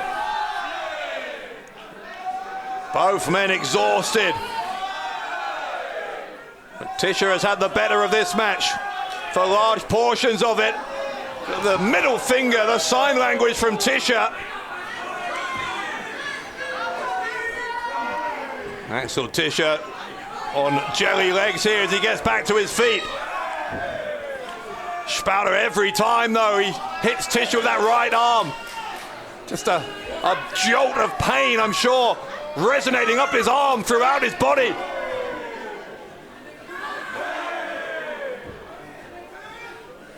Pascal Spalter, God knows what damage has been done. Tischer defiant. The boot to the face though, and now Spalter's got him. Spalter looking for the crossface chicken wing, but Tischer's biting him. Axel Tischer biting. Kick to the leg, then into the side of the head with the knee. Now Spalter barely able to stand. Oh, what a kick again to that right arm. Tischer's got him up. Axel Tischer's got him up. The Death Valley drop from Axel Tischer. The Axeman makes the cover. And Axel, no. Axel Tischer thought he had it won. But Pascal Spalter kicked out. Spalter will not let this dream die. Now though, he's gonna have to tap. Axel Tischer's gonna rip his right arm off his body if he's not careful. Spalter's in the middle of the ring. It must be absolutely excruciating for Pascal Spalter. Spalter wriggling towards that rope. Can he get there? Can he get there? Yes, he can. Unbelievable. Still though, Tischer doing even more damage using all of that 5 count.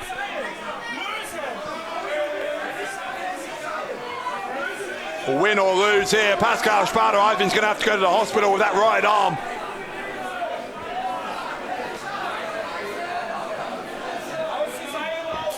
Tischer, another kick, he just will not stop. Axel Tischer showing no mercy whatsoever, and again down into the submission. Spalter, see him kicking his legs, his body just convulsing with the pain.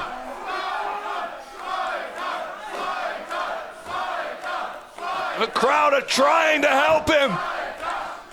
Pascal Spalter, where's this coming from? He's got back to his feet. He's trying to grasp his hands together. Pascal Spalter hooks him. And Spalter with the that's a wrap. Spalter got the that's a wrap. And the crossface chicken wing now. Tischer tried to block it. Tischer tried to block it, but he couldn't. And now the body scissors. He's got it cinched in. Look at the eyes of Axel Tischer. Tischer is fading. Tischer is fading. Axel Tischer, I think he's gone. I think he's gone. He has. He has. Spalter is going to legacy. Winner via submission aus Berlin, Pascal Spalter. God, what a war. What a war between Axel Tischer and Pascal Spalter. I'm not sure if either man will ever be the same.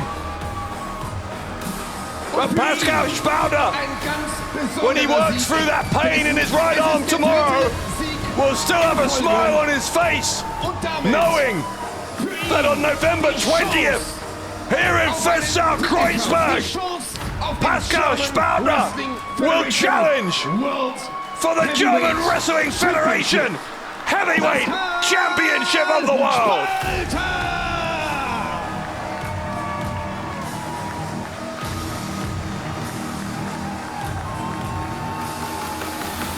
Three is a charm for Pascal Spalter.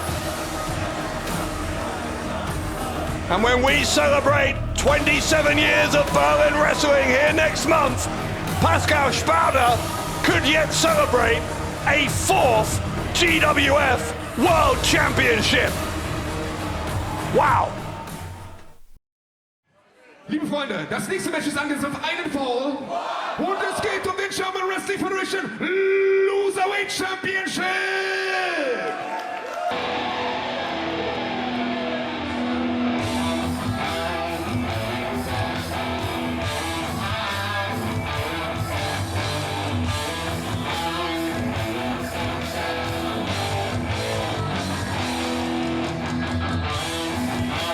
Auf den Weg zu bringen. Mit einem Gewicht von 100 Kilogramm. Aus Mexico City, Mexiko, der Blutsbrüder, German Wrestling Federation Loserweight Champion, der schlechteste Wrestler der German Wrestling Federation. Es tut mir leid, aber es ist die Wahrheit. Orlando Silva! The past 12 weeks or so, it has been like an albatross hanging around the neck of Orlando Silva. That loserweight title, the humiliation of carrying it, and he hopes to shed himself of it here tonight at Chaos City. Und der Herausforderer.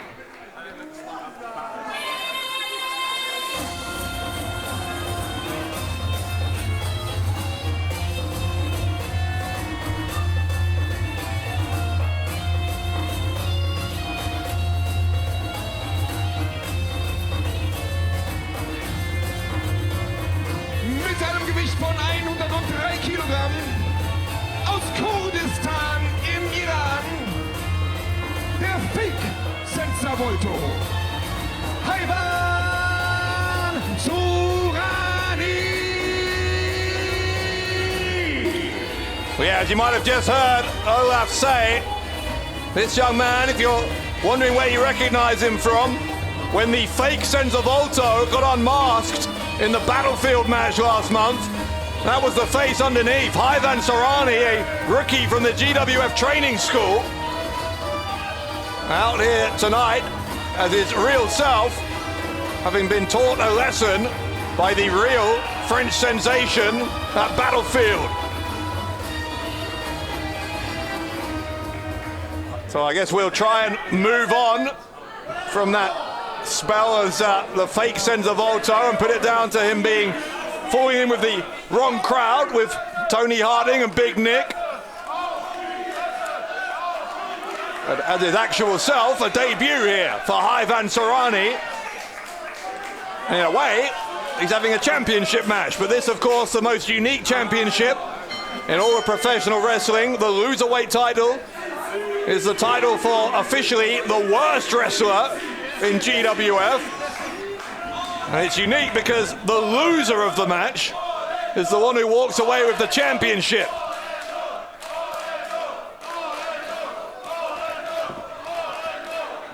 Orlando Silva in his career has held many, many different titles. I don't think he's ever had one that he is desperate to get rid of, like he is the loserweight title. A rough night for his Blutsbrüder brethren as well.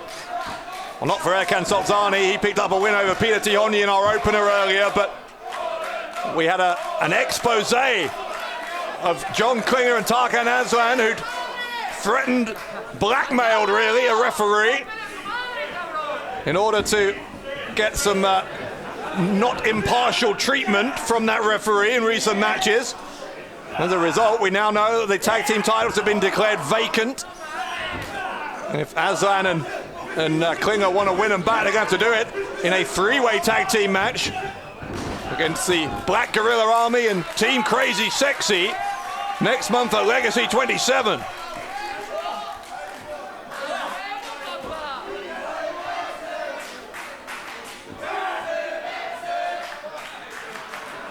I think Orlando Silva is saying that the outcome here is something of a foregone conclusion, so Sorani should just accept the title now and Silva won't hurt him anymore.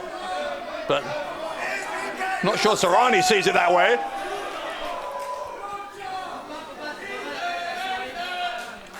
Silva, you can tell he can barely bring himself to touch that championship belt. He is that ashamed of it.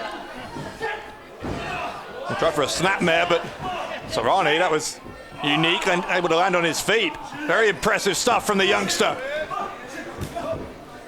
Reversal of the whip. Orlando Silva with so much more experience. Still gets drop kicked and sent to the outside. Orlando Silva has not been his normal self.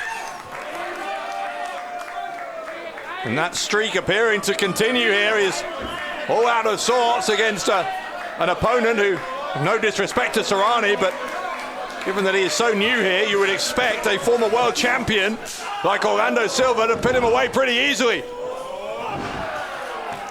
Maybe now Silva is going to get his way back into this. Went for the clothesline, did Sorani, couldn't get it. Silva to the ropes now. Kick right to the ear. Silva thinks he's done enough. Well, that may prove to be a somewhat silly decision. Orlando Silva getting cocky. Just take the win. You want to lose that loserweight title so much? I think Silva doesn't just want to lose the title, he wants to prove a point. He wants to prove he should never have had it in the first place.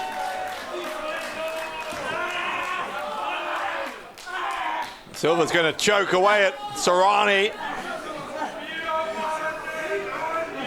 Broke it before the count of 5. That would be a fairly disappointing way to hold on to the loserweight title, again disqualified. And Silva, disrespectful slap. Orlando Silva playing some games here with young Hayvan Sorani.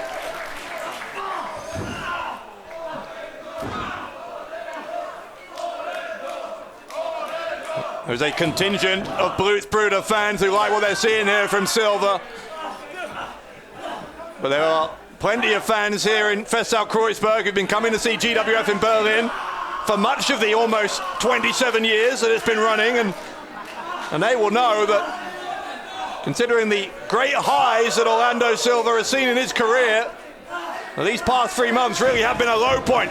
That low point might continue. Here's a roll-up by Sorani. Oh, he got him! He got him! Sorani with the upset! Aus Kurdistan im Iran, Hayvan Sorani. And you know what that means? Silva's still the champion! Und damit weiterhin schlechtester Wrestler der German Wrestling Federation, weiterhin der Träger des Titels der Schande, German Wrestling Federation Loserweight Champion, El Rudo Rodissimo, aus Mexico City, Mexiko, der Blutsbruder, Orlando Silva! Silva is absolutely beside himself, doesn't even want the fans to applaud. The humiliation continues.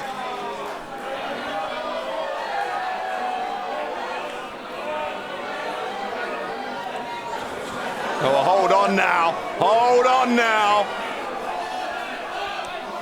And here comes the rest of Blutsbrüder. They do not look amused. John Klinger, Erkan Sulcani, Tarkan Aslan.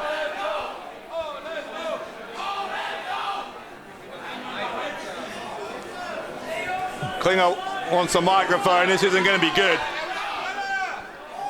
Blutsbrüder steht für Erfolg. Diese Brüder hier stehen für Erfolg.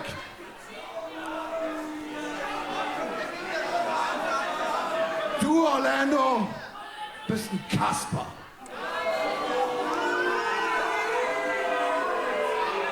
Orlando, du bist der Eiterpickel dieser Gruppierung. Du bist eine Schande. Hast du das verstanden? Ja? Gib deine Kutte her. Well, no way. Klinger wants Silver to give his jacket back. I think he's kicking him out of Blutsbrüder.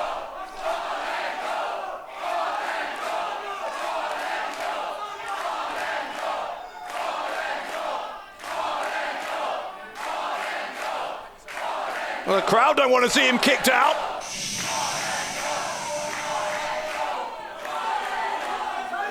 Gib deine Kutte her.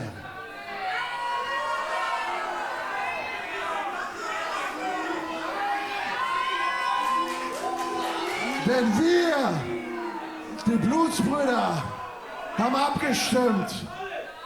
Und du bist kein Teil mehr von uns. Aber hey, dafür haben wir ein neues Mitglied. What? A replacement? Who is it? Oh my! That's Evil Jared! Evil Jared Hasselhoff! Hasselhoff's gonna take Orlando Silver's jacket! Evil Jared Hasselhoff!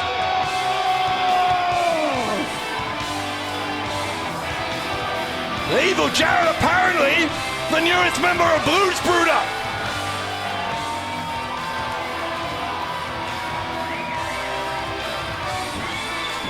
It is a results business, and Orlando Silver isn't getting the results. This is a shocker, an absolute shocker.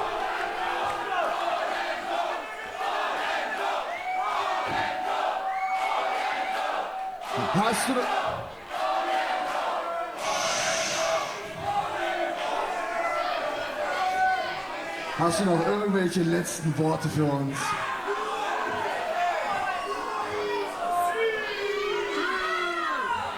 Ich bin ein guter Wrestler! Ich kann es zeigen!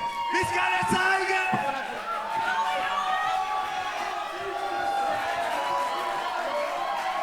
Du bist gar nichts! Nichts bist du! Du bist eine Schande! Du kannst niemanden besiegen! Du kannst nicht mal jemanden aus dem Publikum besiegen!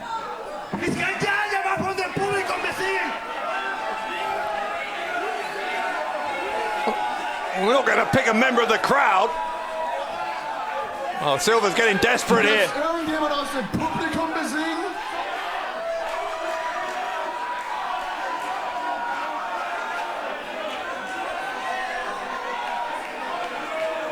I think Silver's picked someone. Bennet? Bennet? Komm mal her! Komm mal her! Oh, wait, that can't be who he picked. Don't tell me he accidentally picked the giant from the north, Vincent Heisenberg. Hey! Wie ist dein Name? Du weißt, wer ich bin. Heisenberg.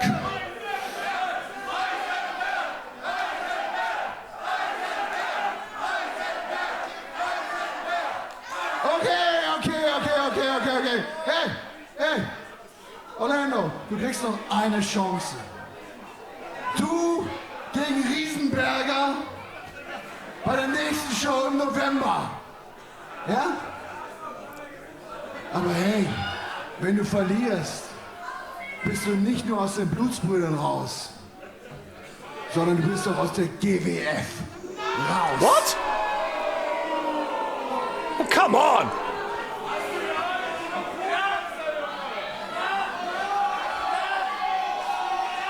Oh. You can't accept that, Orlando. Dann, ich sage, My God.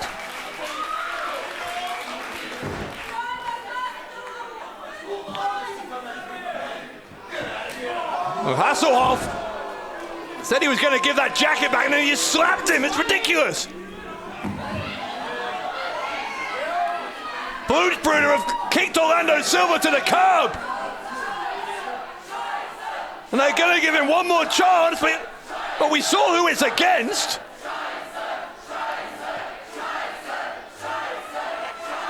Orlando Silva has to go one-on-one with the monster from Hamburg, Vincent Heisenberg, November 20th at Legacy 27. And I can't believe I'm saying this, but if Orlando Silva loses, not only will he be kicked out of Blutsbrüder, but the illustrious career of that man will come to an end just 1 month from now. Unbelievable.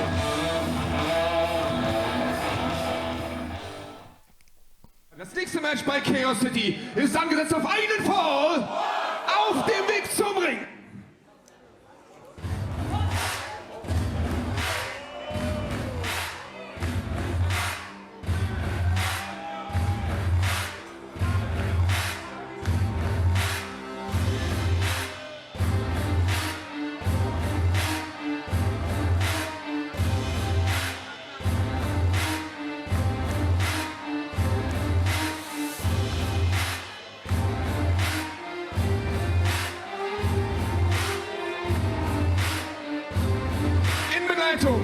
Des Original Flying Dragon, dem King of Hardcore, Ali Aslan, mit einem Gewicht von 90 Kilogramm. Aus Istanbul in der Türkei, the Sultan of Wrestling, Cem Kaplan. It's been an interesting few months since Cem Kaplan and Ali Aslan reunited, of course. At the time, Kaplan was tag team champion alongside Aytaç Bahar, who was much less enthusiastic about letting Ali Aslan back into his life.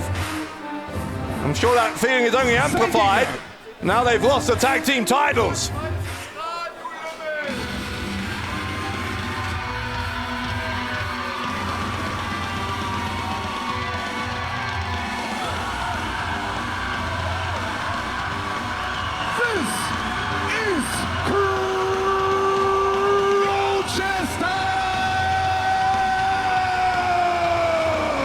Speaking of Aytaç Bahar, here's a man who's had a couple of run-ins with Aytaç. It all started over the fact that Crowchester borrowed 50 euros from Aytaç, wouldn't pay it back. It ended up with both men putting each other's merchandise on eBay. And there is still some ill will between Aytaç Bahar and Crowchester. So I'm sure, given his connection to both men in this match, Aytaç will be watching this one with great interest. Cem Kaplan, a former Berlin champion, as well as his tag team title reign. Crowchester, the winner of the Light Heavyweight World Cup earlier this year.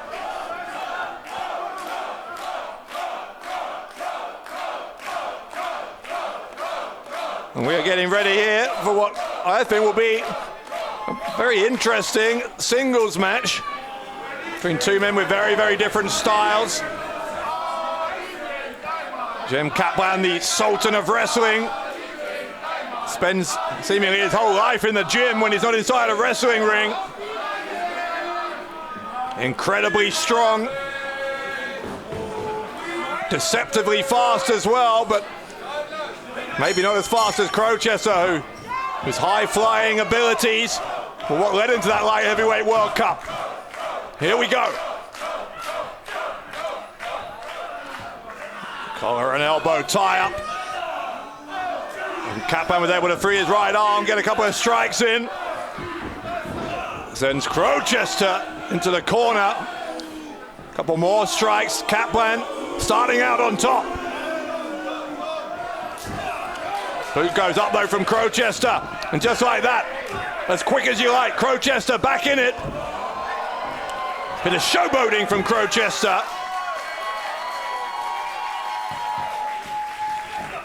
Kaplan tried to get him with the boot, couldn't do it. Snap a takedown and a kick right to the spine. Crowchester, I think, was maybe looking for a moonsault. Ali Aslan doing what he so often does, causing the distraction. That's big trouble. Kaplan was looking for the power bomb. Crowchester backflipped out of it. Well, it was one arm dragging for a second, was Crowchester, now gets that second. Crowchester's gone behind, runs into the corner. Now got the shoulders of Kaplan down. And this time Ali Aslan moves Kaplan out of the way.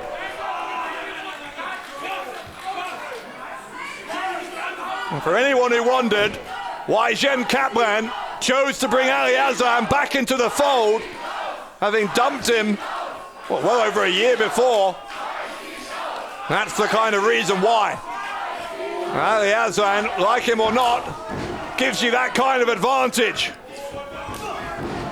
Kaplan will do all he can to exploit the advantage. There's a trio of shoulder blocks from Kaplan.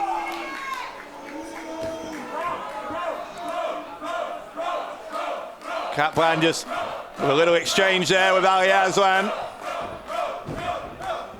Aslan really, in these now 2 different spells, has spent quite a lot of Cem Kaplan's career as his mentor, knows him better than anyone. Kaplan, look at the squats, look at the leg strength. Cem Kaplan never skips leg day. It's a German suplex from Kaplan. A vertical suplex variation. He's going to get his body weight on top for the pin. Kick out on 2 from Crowchester.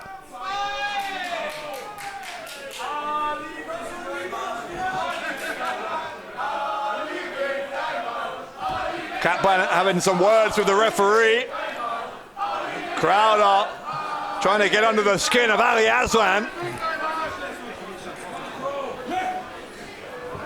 And goodness knows what Ali Aslan and Cem Kaplan made of that news earlier that Kaplan and Bahar should never have lost the tag team titles, perhaps, given that there are now question marks over the conduct of the referee who helped Blutsbrüder to victory, as Kaplan goes for another cover here.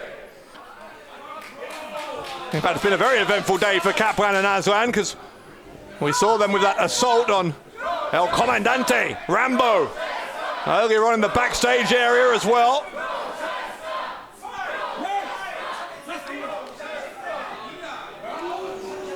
A big boot to the side of the head from Ali Aslan. Now choking away, look at this. A choke there from Ali Aslan. Referee didn't see any of it. And again, you might not like it, but it is another example of how well Cem Kaplan and Ali Aslan work together.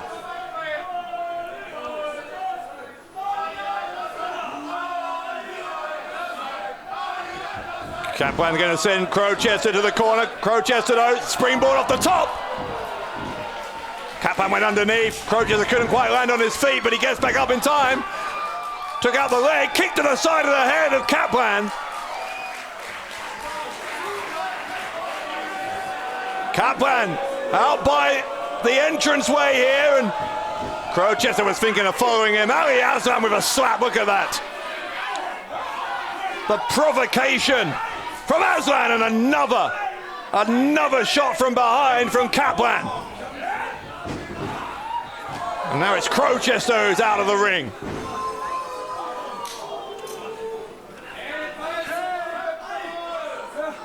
A total 180 in fortunes, and the reason, as ever, is Ali Aslan.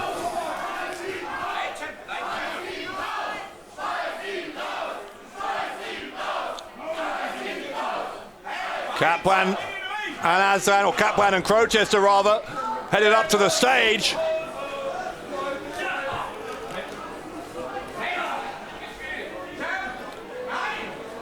Now Kaplan, I think, is going to try and suplex him.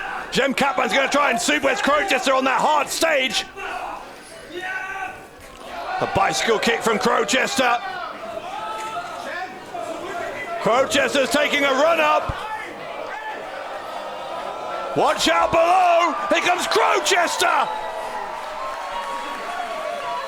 Unbelievable athleticism from the winner of the Light Heavyweight World Cup.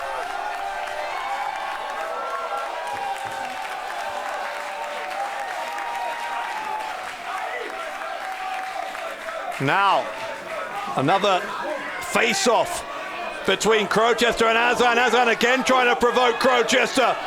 And this time it worked. An elbow to the face. Crowchester telling Aslan what he thinks of him. Hang on now.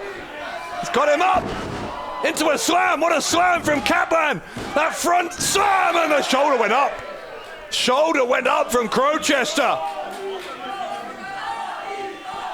I don't know if I've ever seen that move from Kaplan before. Got him up quickly into that fireman's carry position, and then just as quickly brought him down with that front slam. Wasn't enough. Crowchester's still in this somehow. It's a tough job for anyone against Cem Kaplan anyway, but when you've got to have eyes in the back of your head, because Ali Aslan's there, makes the task almost impossible. Well, Crowchester tucked the head and kicked him right in the face.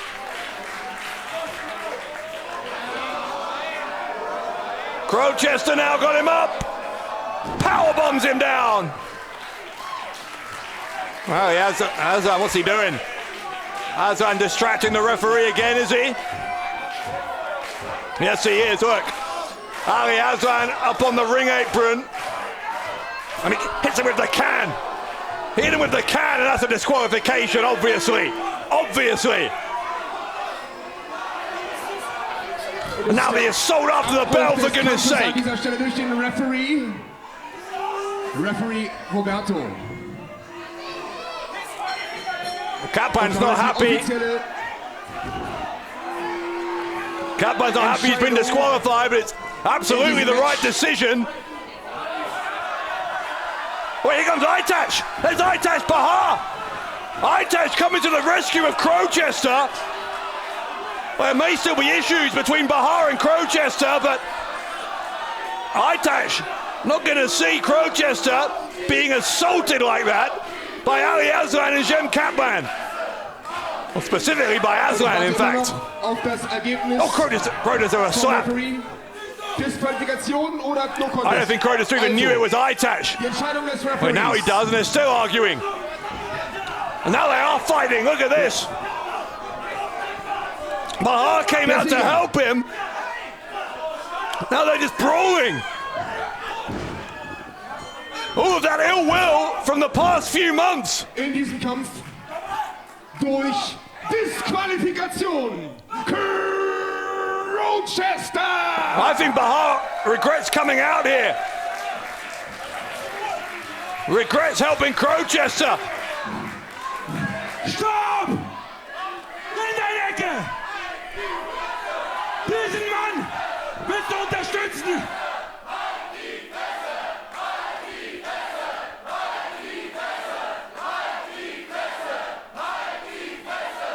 Ich bin größer als dir, ich bin schöner als dir, ich bin besser als dir. Du kannst nicht nur auf mich verlassen. Vergiss diesen Vogel. Ich werde mit Ahmed Scher reden und dafür sorgen, dass du bei Legacy gegen ihn antrittst. Well, you heard him. Ali Aslan says he's going to talk to Ahmed Scher. He's going to get a match arranged for Legacy. I hate to say it, but maybe he's right. Maybe it's the only way for these two to settle their differences. What's going on in the head, though, of Aytaç Bahar? Das bei Legacy. Aber heute Abend hier Aytaç Bahar der Sieger has been told by Ali Aslan that he should have trusted him all along. This is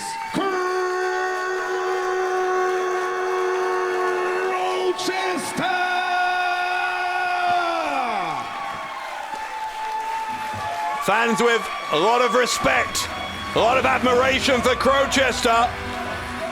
And if Ali Aslan gets his way, and Aytaç Bahar seemed happy with it, and at Legacy 27, November 20th here in Berlin, this ongoing issue between Crowchester and Aytaç Bahar is finally going to be settled, and it's going to be settled in the middle of the ring.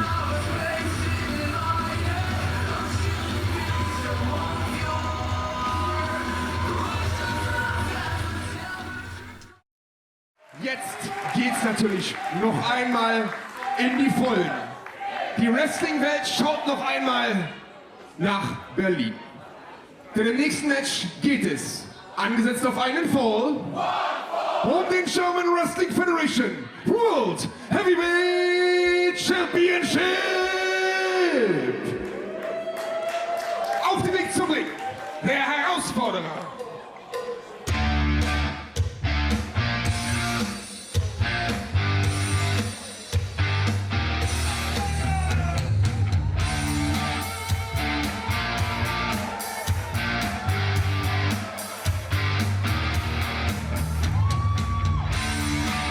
Well, the GWF World Championship really is a world championship, defended against all comers from all around the globe. This man from Ireland, one of the finest in Ireland, Joey Cabray, his first time in GWF for 6 years. And what a return it could be if he walks out of here as world champion.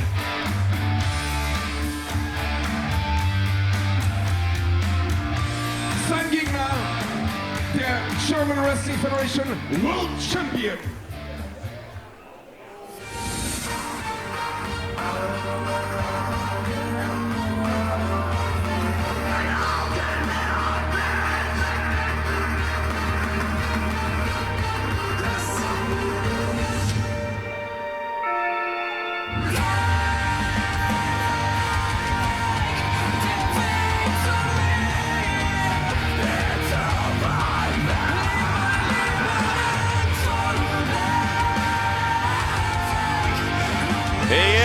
The Tiger of Berlin, and he is our world champion here in the German Wrestling Federation. Toni Harting has held on to that championship by hook or by crook, and often with the assistance of Big Nick, who follows him to the ring tonight. Harting's goal is simple: survive tonight and go on to Legacy 27 next month here in Festsaal-Kreuzberg, where we celebrate 27 years of Berlin wrestling. We know the challenger for the world title on that night will be Pascal Spalter. He earned that right earlier on. What we don't know is whether the world champion going into that match will be Toni Harting or Joey Cabray. Let's take it to our ring announcer, Olaf, for the official in-ring introductions. Ich stelle die beiden Kontrahenten vor. The challenger, please, to my left. The world champion, please, to my right. Der Weltmeister, bitte zu meiner Rechten. Bitte zu meiner Rechten. Der Herausforderer mit einem Gewicht von 100 Kilogramm. The Dubliner aus Irland, Joey Cabray.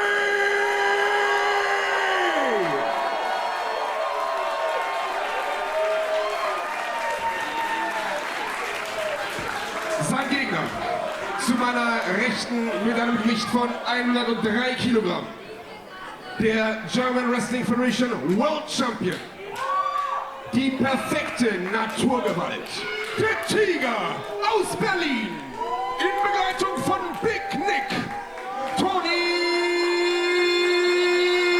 Harting. Harting wanting the spotlight all to himself, shoving the ring announcer out of the way. And Harting, I think we're going to hear from him. Lucky us.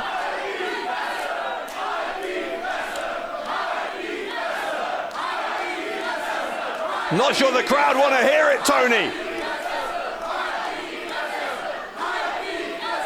Ihr wollt Chaos City Hardcore Matches heute Abend? Ja, ja. Aber ich bin ein professioneller und technischer Sportler, ein Champion. Und niemand von euch hat sich heute ein Hardcore-Match hier verdient. Niemand von euch! Und du, Joey Cabray, kommst hier einfach an und forderst mich heraus. Majestätsbeleidigung nenne ich das. Du jedoch, Joey Cabray, hast dir ein Hardcore-Match heute verdient. Wants a hardcore match. Toni Harting wants a hardcore match, threw the chair in, and that didn't go to plan. Luckily for Harting, I think Cabray hit the belt with the chair, but look at these two now. Harting now getting rid of that championship belt. The hardcore match, everything was collided with Big Nick there, did Harting. A hardcore match means no disqualification, of course, and I guess the logic, if you're Toni Harting here, is that will allow Big Nick to assist him however much he likes. But it also means that Joey Cabray can do whatever he likes to Harting.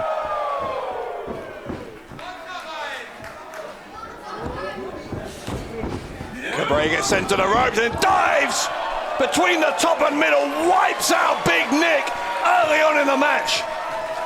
That is smart, very, very smart from Cabray. Levels the playing field. Gonna pay for it now though, Harting followed him out there. Harting gonna deliver a beating to the challenger.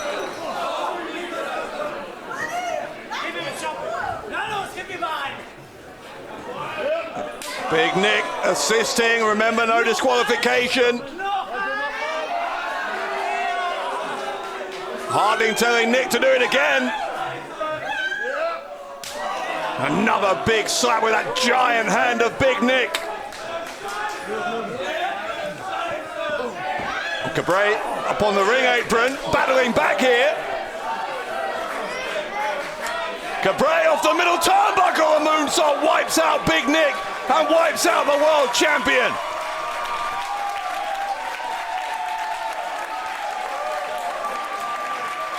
Cabray on his return to Berlin, looking strong. What a story it would be if Cabray, in this first appearance in GWF for many, many years, could walk out as the GWF World Champion. What a slap, and another one from a member of the crowd. Harting wasn't impressed with that, and now taking out his anger on Cabray.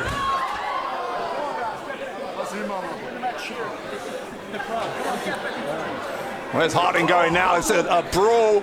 And again, apparently this is now a hardcore match, so there's no count out. But still, pinfall or submission needs to happen inside the ring. This could go anywhere. It's called Chaos City for a reason. We weren't expecting a second match tonight. There was no disqualification. The Berlin title was defended earlier on under Chaos City rules. Cabray taking a moment for some light refreshment.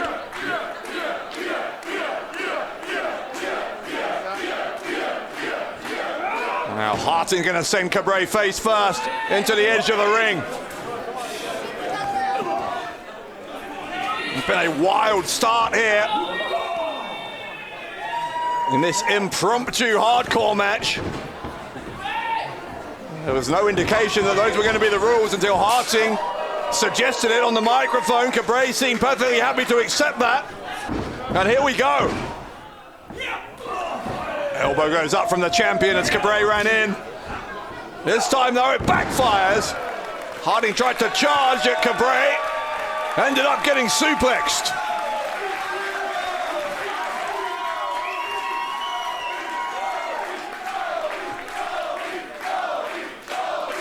Crowd here in Berlin firmly behind Cabray.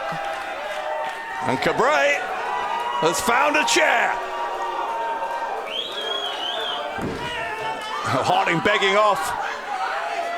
Not particularly dignified behavior for a world champion. I think Cabray is taking a straw poll. The fans have decided what they want.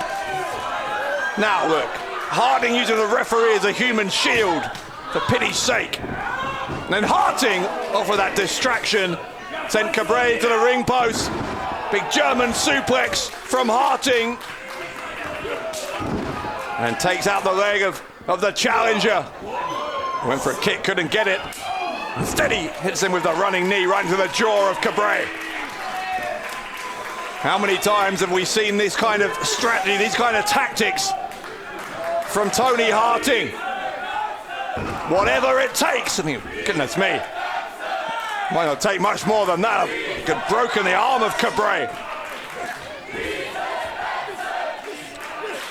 Cabray's come here looking for a world championship. He might leave with a trip to the hospital.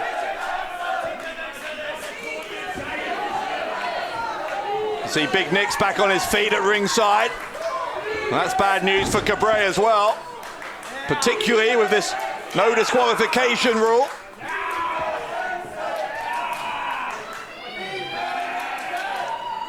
That nerve grip now locked in from Toni Harting, trying to force a submission from Cabray. Deeply painful hold. Wait, what's that? Big Nick's got it's a spanner, a wrench. Toni Harting with that huge metal spanner. What's he gonna do here? Now come on. Hart, oh goodness me. Cabray saw it at the last possible moment. Thank goodness for that. Cabray now with the spanner digging it into the shoulder. It was Harting's corner man, Big Nick, who introduced the spanner. I don't think Harting can have any complaints here that the spanner's being used. I think maybe Toni Harting is just backed into the corner. Maybe he needs to be careful what he wishes for with these hardcore rules. Big Nick handing that spanner back to Harting. It briefly fell out of the ring, and now Harting going back to that shoulder. Back in that same area that he had that nerve hold applied. Remember, it's all legal. You heard the defiance there from Cabray. Harting, no, just going to keep on going. Elbows into the side of the neck and a kick to the back from the world champion. And again, remember the challengers for whoever's world champion after tonight are queuing up. We know it's Pascal Spalter, November 20th at Legacy 27. We know after that, whoever's champion will face the winner of the Battlefield match, Erkan Sulcani, December 18th at Final Countdown. Look at Big Nick. Big Nick's holding Cabray in place. Cabray hanging upside down. He's helpless here.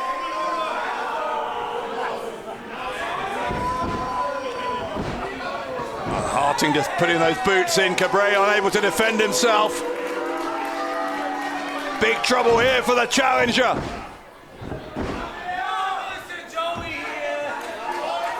And this gamble from Toni Harting to make this match no disqualification seems to be paying off at the moment.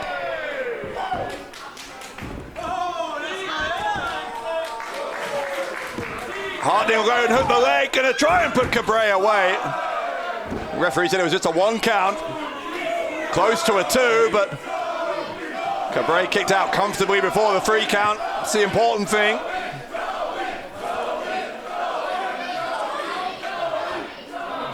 This crowd, as they have done all night, trying to get their support vocally behind their favourites, in this case Joey Cabray. Cabray with that Shoulder thrust from the ring apron through the ropes. Well, drops the throat of Harting over that top rope. Now Big Nick coming for some of the action. Cabray was ready for him.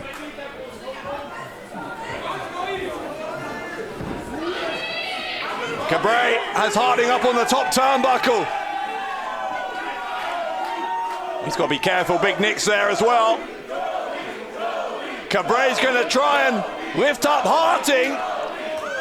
Harting with some attempts at some body shots to free himself. I'm not sure how effective they are. In the end they worked. He was able to shove Cabray away. Here comes Harting. Off the top, but he got caught. Leapt right into a clothesline from Cabray. Cabray looking to end it. I went for a clothesline and a spear. In fact, I think he just clipped the knee in the end. Clipping the knee of Cabray. I'm not sure if the intention was a spear or if he was aiming for the knee, but whether it was by design or by good fortune, that's panned out pretty well for Harting. Could have done some very serious damage there to Cabray's knee.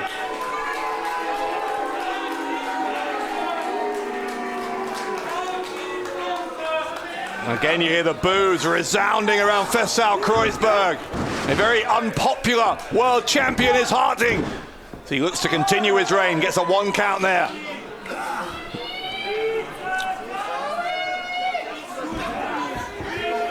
Harting continuing to get the boot in, and you can see Big Nick's looking under the ring at the top of your screen there.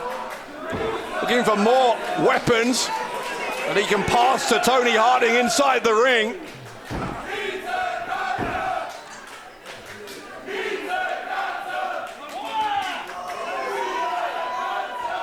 Harting, I think, is almost reveling in the disdain that he's getting from this crowd. Cabray's got Harting in the corner though. Here comes some chops.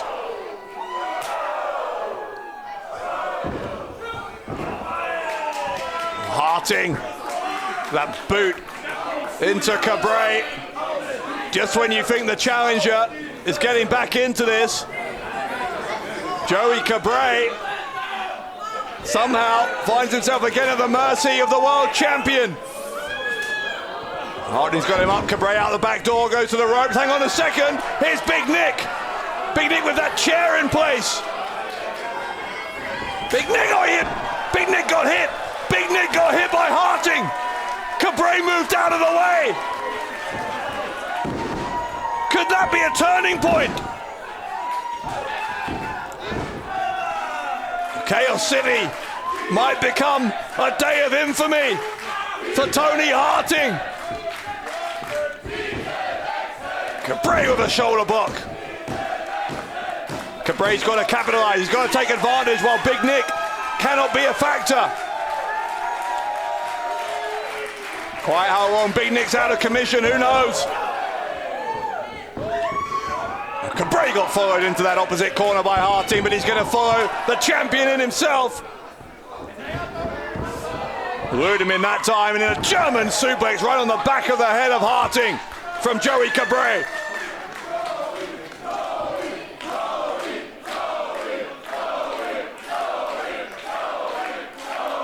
Listen to this support for the Irishman.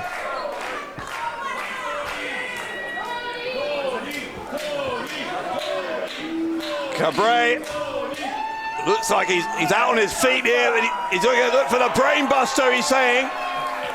Has he got enough energy to lift Harting? Harting countered in midair. Harting looking to reverse it. Cabray will try again, and he got him. Dumped on his head was Harting. We can have a new champion here, maybe. No. Right shoulder came up for Tony Harting. The Tiger is still the champion for now.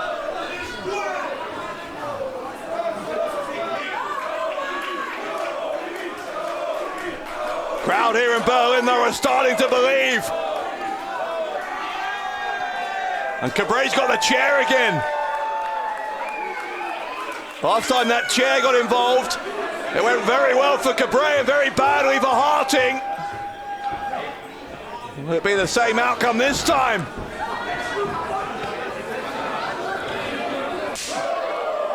Cabray with a chop right into the top of the chest there of Harting, the champion forced to take a seat.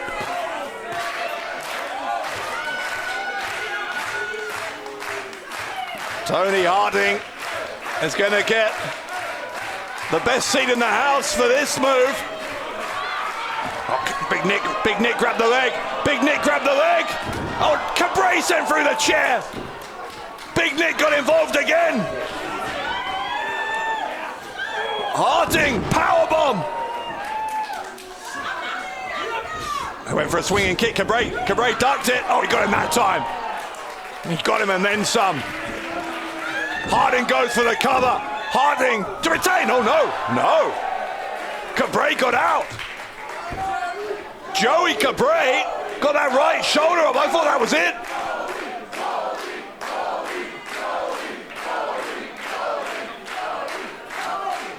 Maybe this is Joey Cabray's night. Even after being thrown through a chair, powerbombed, kicked in the head, Cabray still kicked out. Where's Big Nick? He's down there somewhere. Cabray with the elbow to the face of the champion. Harting with the elbow to the face of the challenger.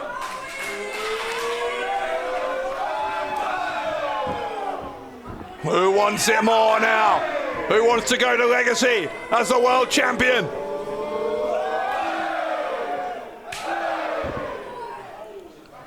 Chop from Cabray as a kick from Harting. Here comes the champion again.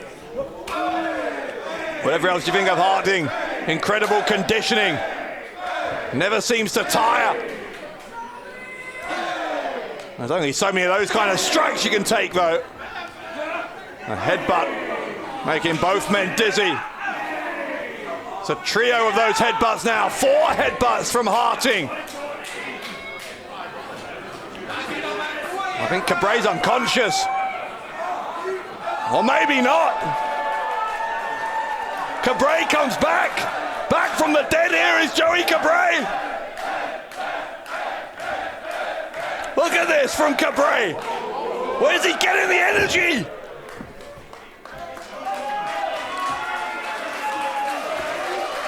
Cabray's got Harting.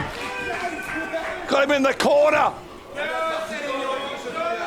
He's planted him on that top rope. What's he doing? Cabray up on the top rope with Harting. Let me do for Hurricane Rana, but Harting chopping away the legs. And Cabray landed one leg either side of that top rope. It's like a painful position for Cabray. Still they do battle on top of the ropes here.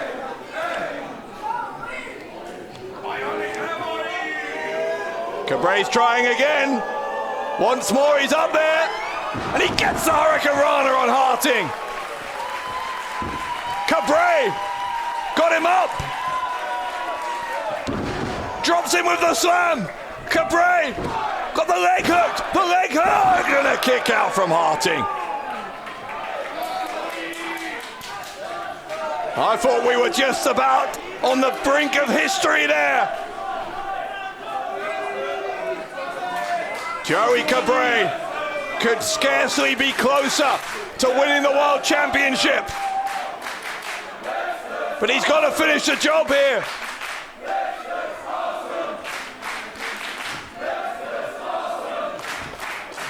Trying to pick Harting's dead weight. Harting is dead weight. Cabray trying to lift him up. I think he's telling the referee to check, and if Harting can't continue, if there's a stoppage here, then Cabray's the champion, right? Oh, the low blow. Low blow from Harting. Harting was faking, and there's a chair shot to the head. Harting, TKO from Harting. Harting wasn't unconscious. Harting ist still the world champion. Und hier ist der Sieger. Und damit weiterhin German German Wrestling Federation World Champion. Die perfekte Naturgewalt. Der Tiger aus Berlin. Toni Harting. It was a risky strategy from Toni Harting, feigning unconsciousness. And then, when it came to it, when Cabray's guard was down, he hit the low blow. And a TKO later, Toni Harting, once again, by hook or by crook, is still the world champion. Sein Gürtel, sein Titel, weiterhin German Wrestling Federation World Champion. Die perfekte Naturgewalt. Der Tiger aus Berlin, Toni Harting. The Tiger is still the man. But hang on. Look who's here. The next in line.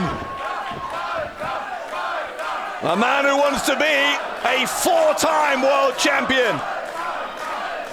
November 20th, here at Festsaal Kreuzberg, Legacy 27. Harting has to defend against the German heavyweight, the star of Berlin. Pascal Spalter just pointing at that title. And we are getting a preview here of what we are going to get at Legacy. Harting and Spalter for the richest prize in the German Wrestling Federation on a night when we celebrate 27 years of Berlin wrestling. God, what a match. What a match that will be. Spalter gegen Toni Harting am 20.11.2022 hier im Catchsaal Kreuzberg bei Legacy. What on earth is going to happen when we get Spalter and Harting at Legacy for the world title? Der Sieger aber heute Abend und definitiv bis 20.11. weiterhin German Wrestling Federation World Champion ist und bleibt die perfekte Naturgewalt. Der Tiger aus Berlin, Toni